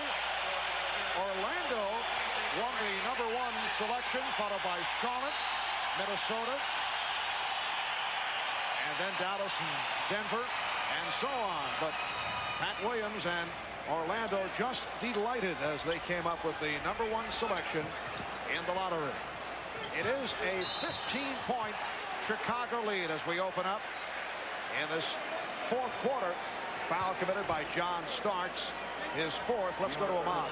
All right, Marv, just some comments from Shaquille O'Neal. He watched the draft lottery with his agent in Brentwood. He was calm throughout the whole thing, and when the announcement came, he had a smile because his former LSU teammate Stanley Roberts plays there. He's relieved that it's over, and he was flattered by the comments made by Pat Williams of the Magic, and he views the organization as a classy one. Marv? All right, Ahmad. Yes, I would think he does view it as a very classy organization with a very nice contract to follow. Here's Jordan. stopped. He thought he was fouled. Knicks on a rare fast break, but the Bulls got back. Here's Ewing over King. Yes. Marv, that's what I was talking about. You got to go to that matchup right now for New York. If they're going to get back in this game, Patrick Ewing is going to be the man who's going to lead them back. And the other thing, Matt, in the third quarter, when you talk about points in the paint down low, Chicago 14, New York only 6. And the Knicks with only 13 points in the third quarter. They were outscored 23-13. Oakley called for his second foul. Chicago ended the third quarter outscoring the Knicks by the margin of 19-7. And Chicago ending the third quarter with 79 points, their highest previous total at the end of three quarters twice. They've had 71 in this series against New York. So being 8 up on that, it looked like Chicago was playing its style and more up-tempo game. Not to get off the basketball game here, though, I wonder how Shaquille going to feel when he asked for the $5 million. Is he going to still feel that Orlando is a classy organization? I mean, when they say no? Yeah. Bulls 81 and the Knicks 66. The new arena is under construction to increase the seating capacity to be able to pay that. Knicks in a three-guard alignment. Ewing bottled up. The defensive job of Horace Grant, very much a major part of the success story for the Bulls here this afternoon. And now a foul called on the Bulls. You know, what happens is right here, Horace Grant went up to block the shot. Ewing went to pass it, and he knocked it away from him. You know, some guys' games are measured by points or stats. Horace Grant game cannot be measured by stats or points. And there's one guy I know who's particularly happy with the performance. That's Johnny Bach, assistant coach with Chicago, who was in the hospital, just had an angioplasty done a couple days ago, feeling better. I spoke with him last night, and Grant is his personal, that's his guy. That's his warrior, he calls him. He's taking him under his wing and pays extra special attention to him. Yes, Johnny Bach and Horace Grant have had a very close relationship over the years.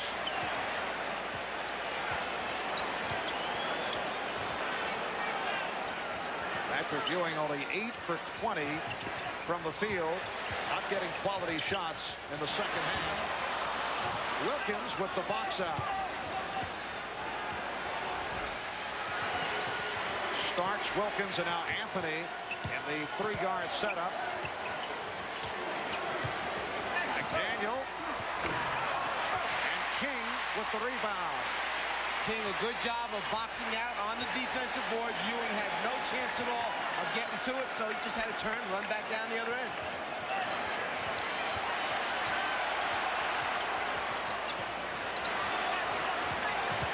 Here's Pippen.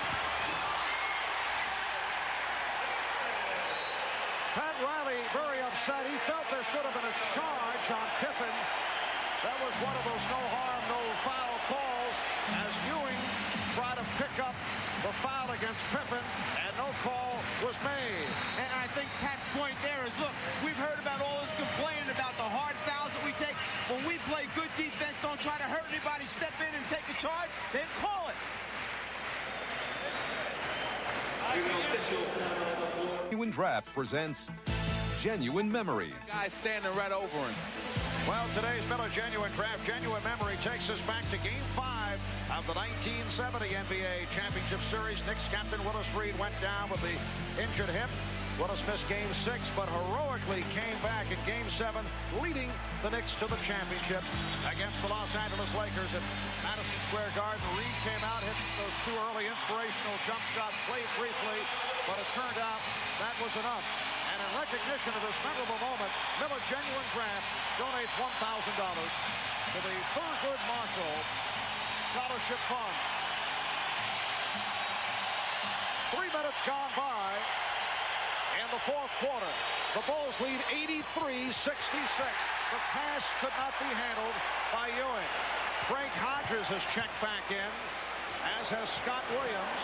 And the Bulls go with a 3-guard alignment. Yeah, New York now understanding that the clock is against them. They need points on the board. They got a small team in there trying to force some turnovers, get some quickness on the floor, and get down there and get some shots up. Foul on Xavier McDaniel. A reminder, tonight, it's an all-new special 2-hour edition of Unsolved Mystery. UFOs, ghosts, murder mysteries, and then NBC brings you a motion picture event based on the #1 bestseller, Cooled Out, starring Ed Asner, Blythe Danner, Dennis Farina. That's coming your way tonight here on NBC. Michael Jordan with 40 points. The Bulls lead 85-66, and a blocking foul charge to Armstrong. This has probably been his easiest 40 points that he has gotten probably against the Knicks.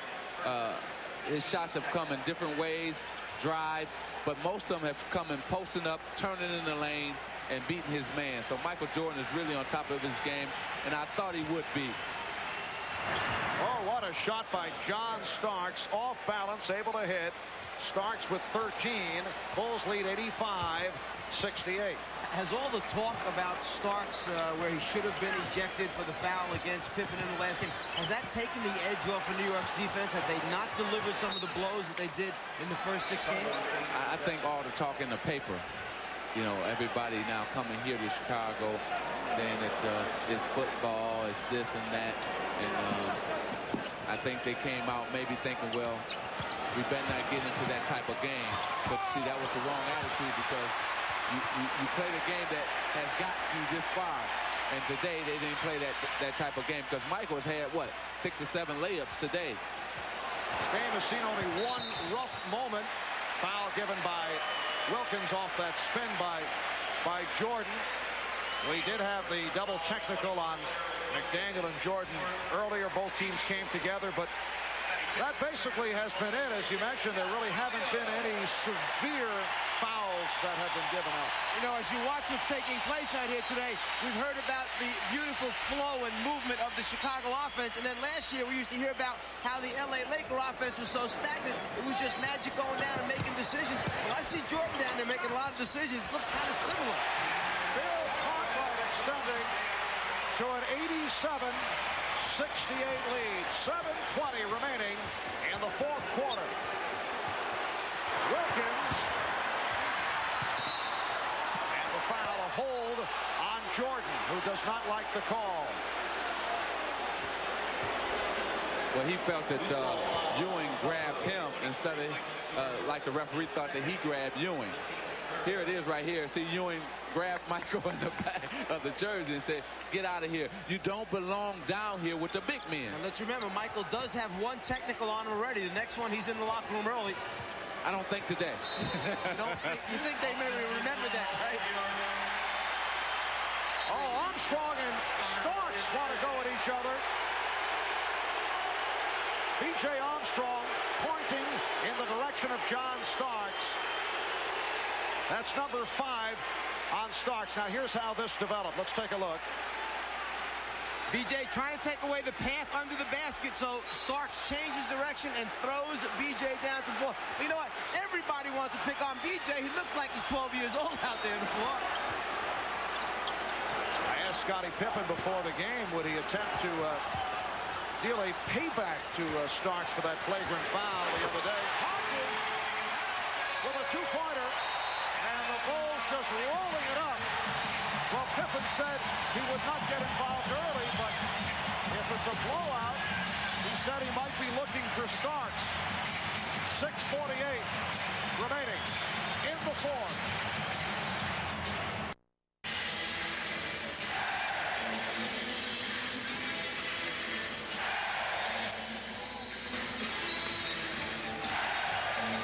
Well, the Israel sellout crowd here at Chicago Stadium, including Jack Nicholson.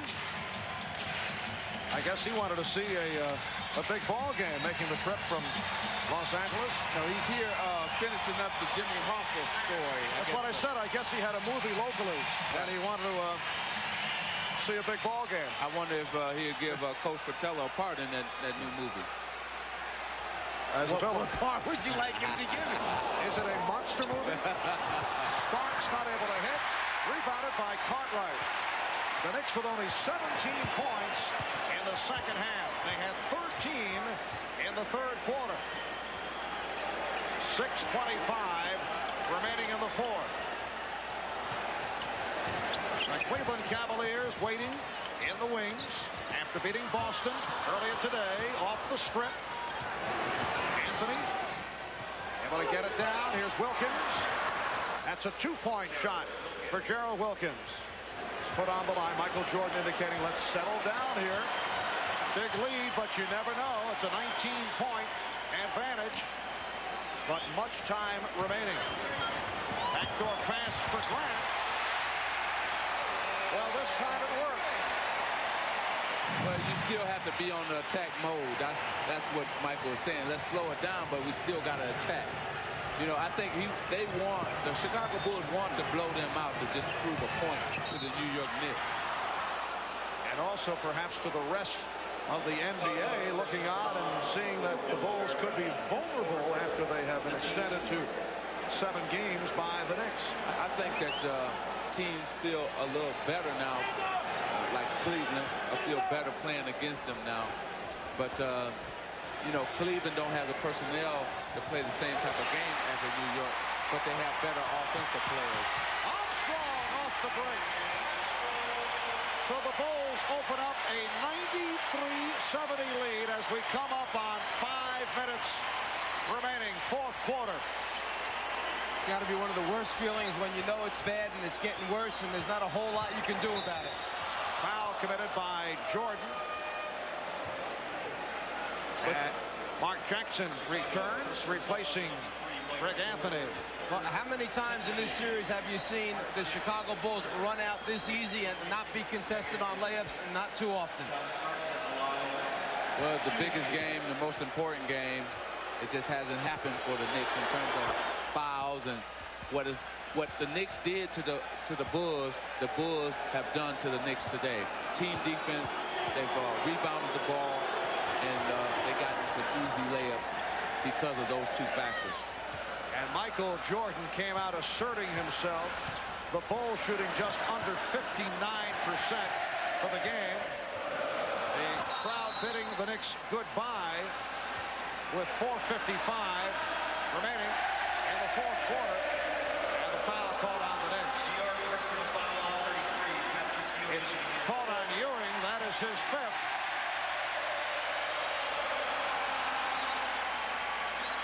Horace Grant will go to the line.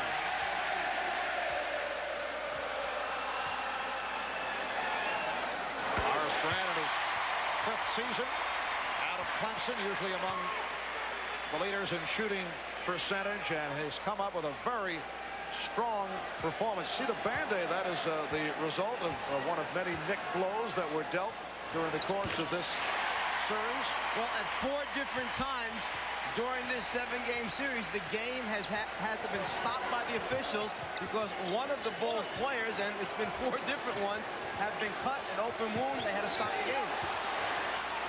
Starks from downtown, and Armstrong gets to it.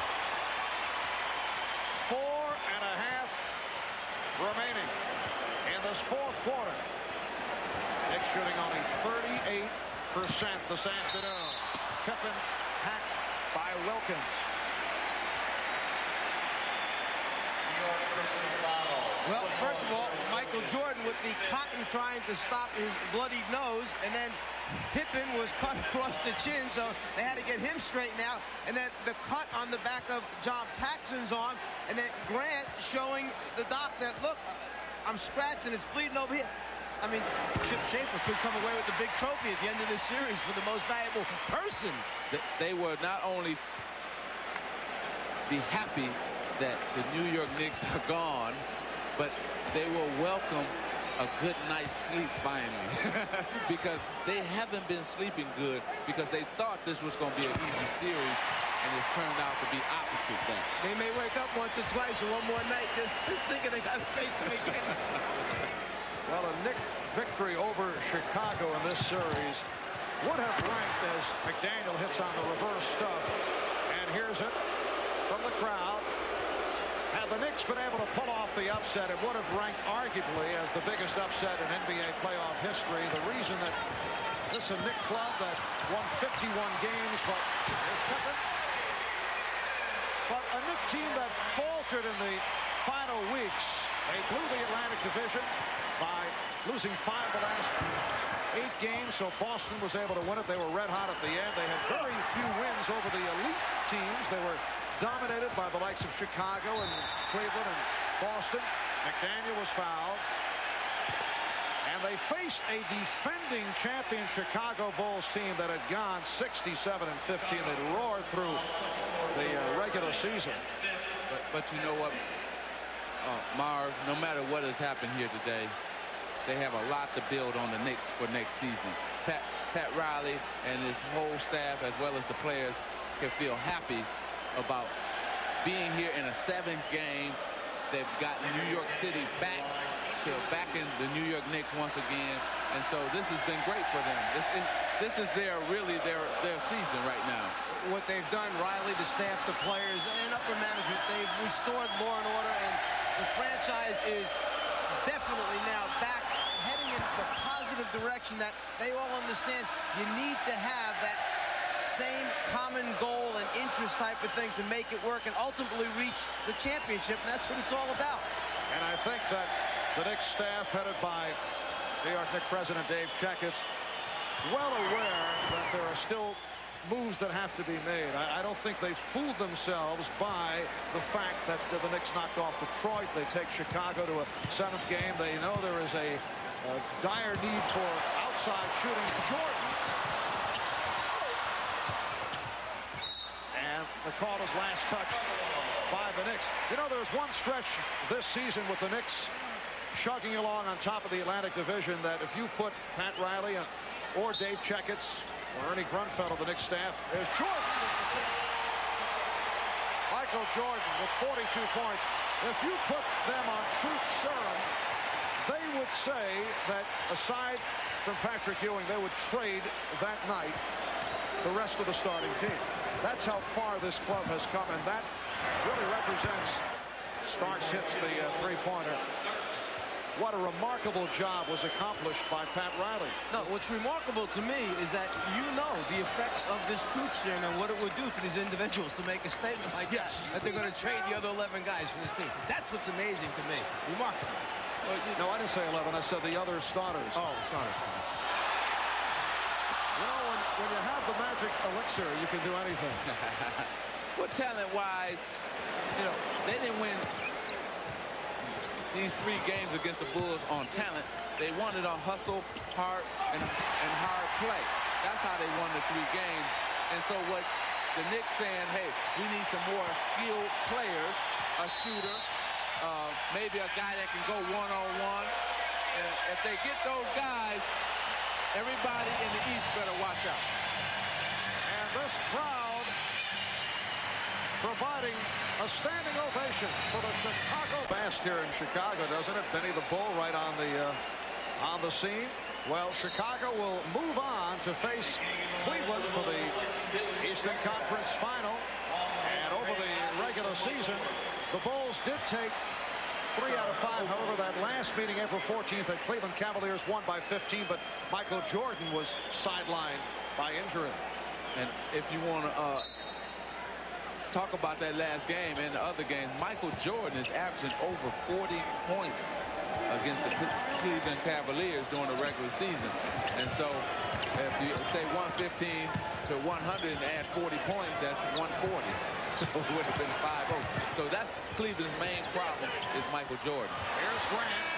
Shot clock running down. It's a one count, 24-second violation. I guess Michael doesn't look worn down. That was the feeling coming into today's game, but he has erupted, as has Scottie Pippen, who has come up with a triple-double.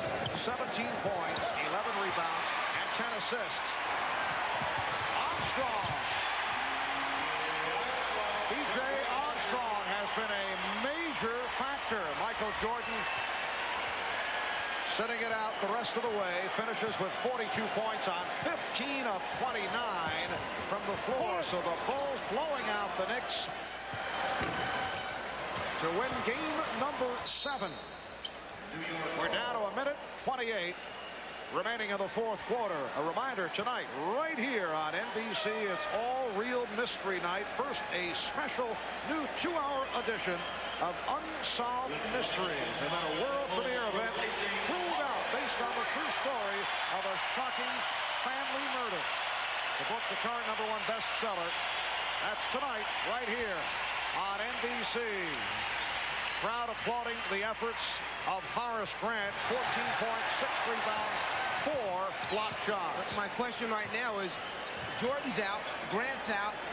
With Pippen's ankle the way it is, I don't take a chance right now. Pippen's on the bench. This game is over. Long way to go yet for another championship. Get him out of the game before something happens that shouldn't happen. This is still a bitter rivalry, and if he goes to the basket or something, they're going to still slam him to the ground.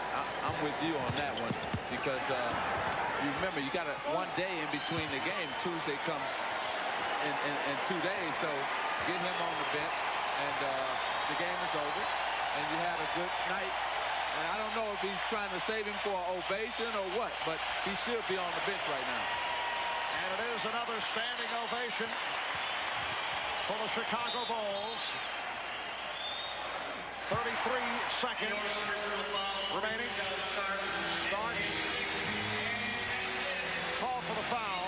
You know, we paid tribute to the New York Knicks and Pat Riley and the job they've done, and they've established it with rebounding and great defense. But let's not forget this Chicago Bulls team, and all we talked about last year on the way to the finals and the championship was this great defense that they had, this scrambling, pressing, trapping defense that forced turnovers and then easy scores. And 79 points on the board right now for New York. I think they made a defensive statement today.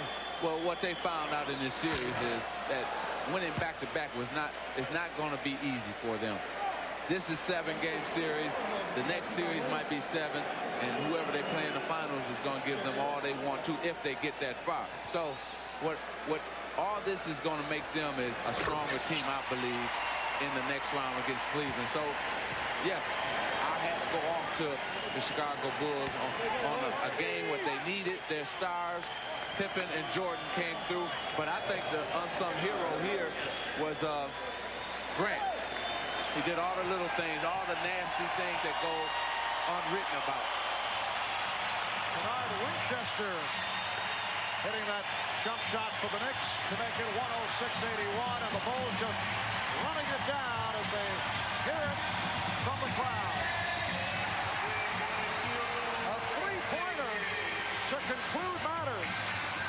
Bulls 109, Knicks 81. And players come together here in the final seconds. Only 0.8 of a second remain. And Livingston to the line. This is something here. I tell you what, I wouldn't want to be in this series next season, because it's going to be a war in the regular season with these two teams.